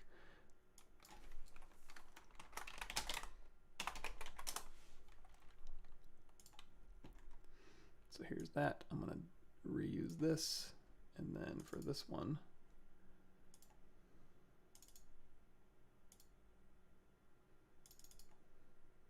I'm just going to use hard shiny plastic black. And then for white, good enough. And this is a little intense on that white, so I'm going to drop that down just a bit. And then also drop that on his tooth, I think. Alrighty. You know what? Just to keep things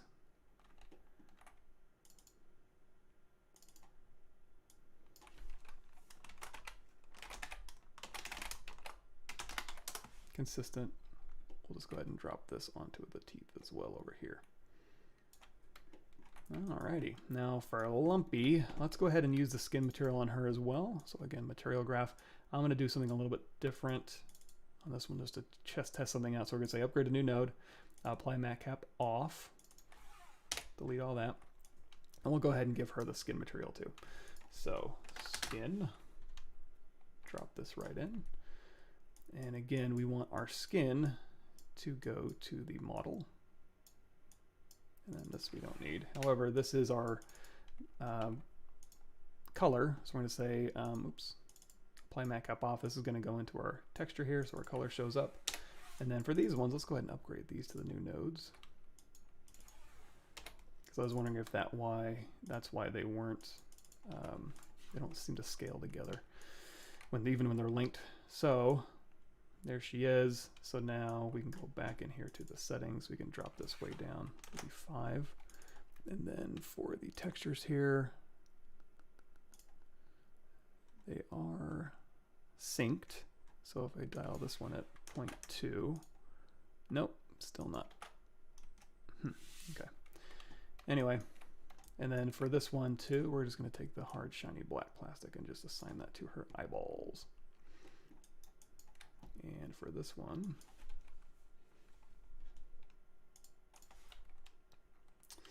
yeah, we'll just hold down Alt and just drag these on over.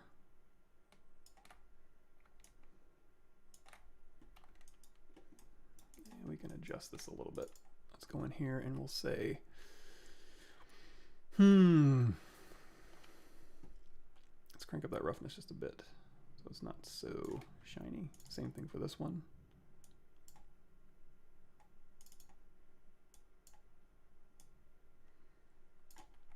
And for the screen, let's go into material graph here. I'm going to set this one from advanced to just be plastic. And I wonder if I can also, let's go in here, let's turn off, upgrade to new node, delete this, go in here, apply matte cap off. And if I want this to actually shine a little bit of light, if I want to make this emissive, you know what, let's try it. Let's go in here and say,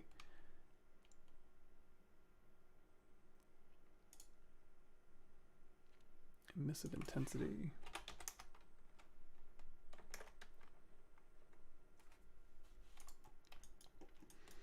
And her star, is that supposed to be gold? It's kind of yellow, but you know what? We'll play it up. There's our crew, our Krang crew. Let's go in here to our environment. We're going to turn off that background. We'll just drop them into a non-script environment. Oh, we got one more. Material graph here, one real quick, upgrade to new node, deleted. Go into our materials here, drag it in, and just real quickly, you know this by heart by now. Texture, delete, that's our surface, so we do want that.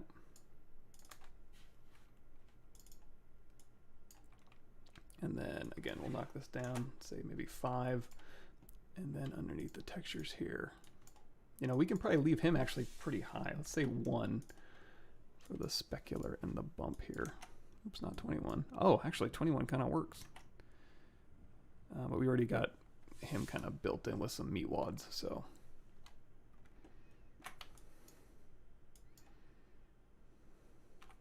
There's our gang. Let that dial in real quick. I mean, you can add more lights in here if you wanted to bring in an area light or something like that, but there they are. Let's go ahead and save this. We can tweak this up for our final thumbnails and stuff like that, but I think we're good enough to go. Cool, awesome, thanks everybody. I'm gonna go ahead and head out. I need to try Marmoset tool bag for the project I've been working on. How do I import ZBrush model with the Polypaint and without proper UV set? Ooh, and Marmoset, I'm not sure off the top of my head. I'd have to look that up. Cool. Render materials program, this is Keyshot. Using the Keyshot bridge from ZBrush. Cool. Thanks everybody. Catch you on the flip side. We'll go ahead, and this should actually be on YouTube right now as we speak. So click back if you need to catch up on something. I'm gonna go ahead and sign out. Thanks again, and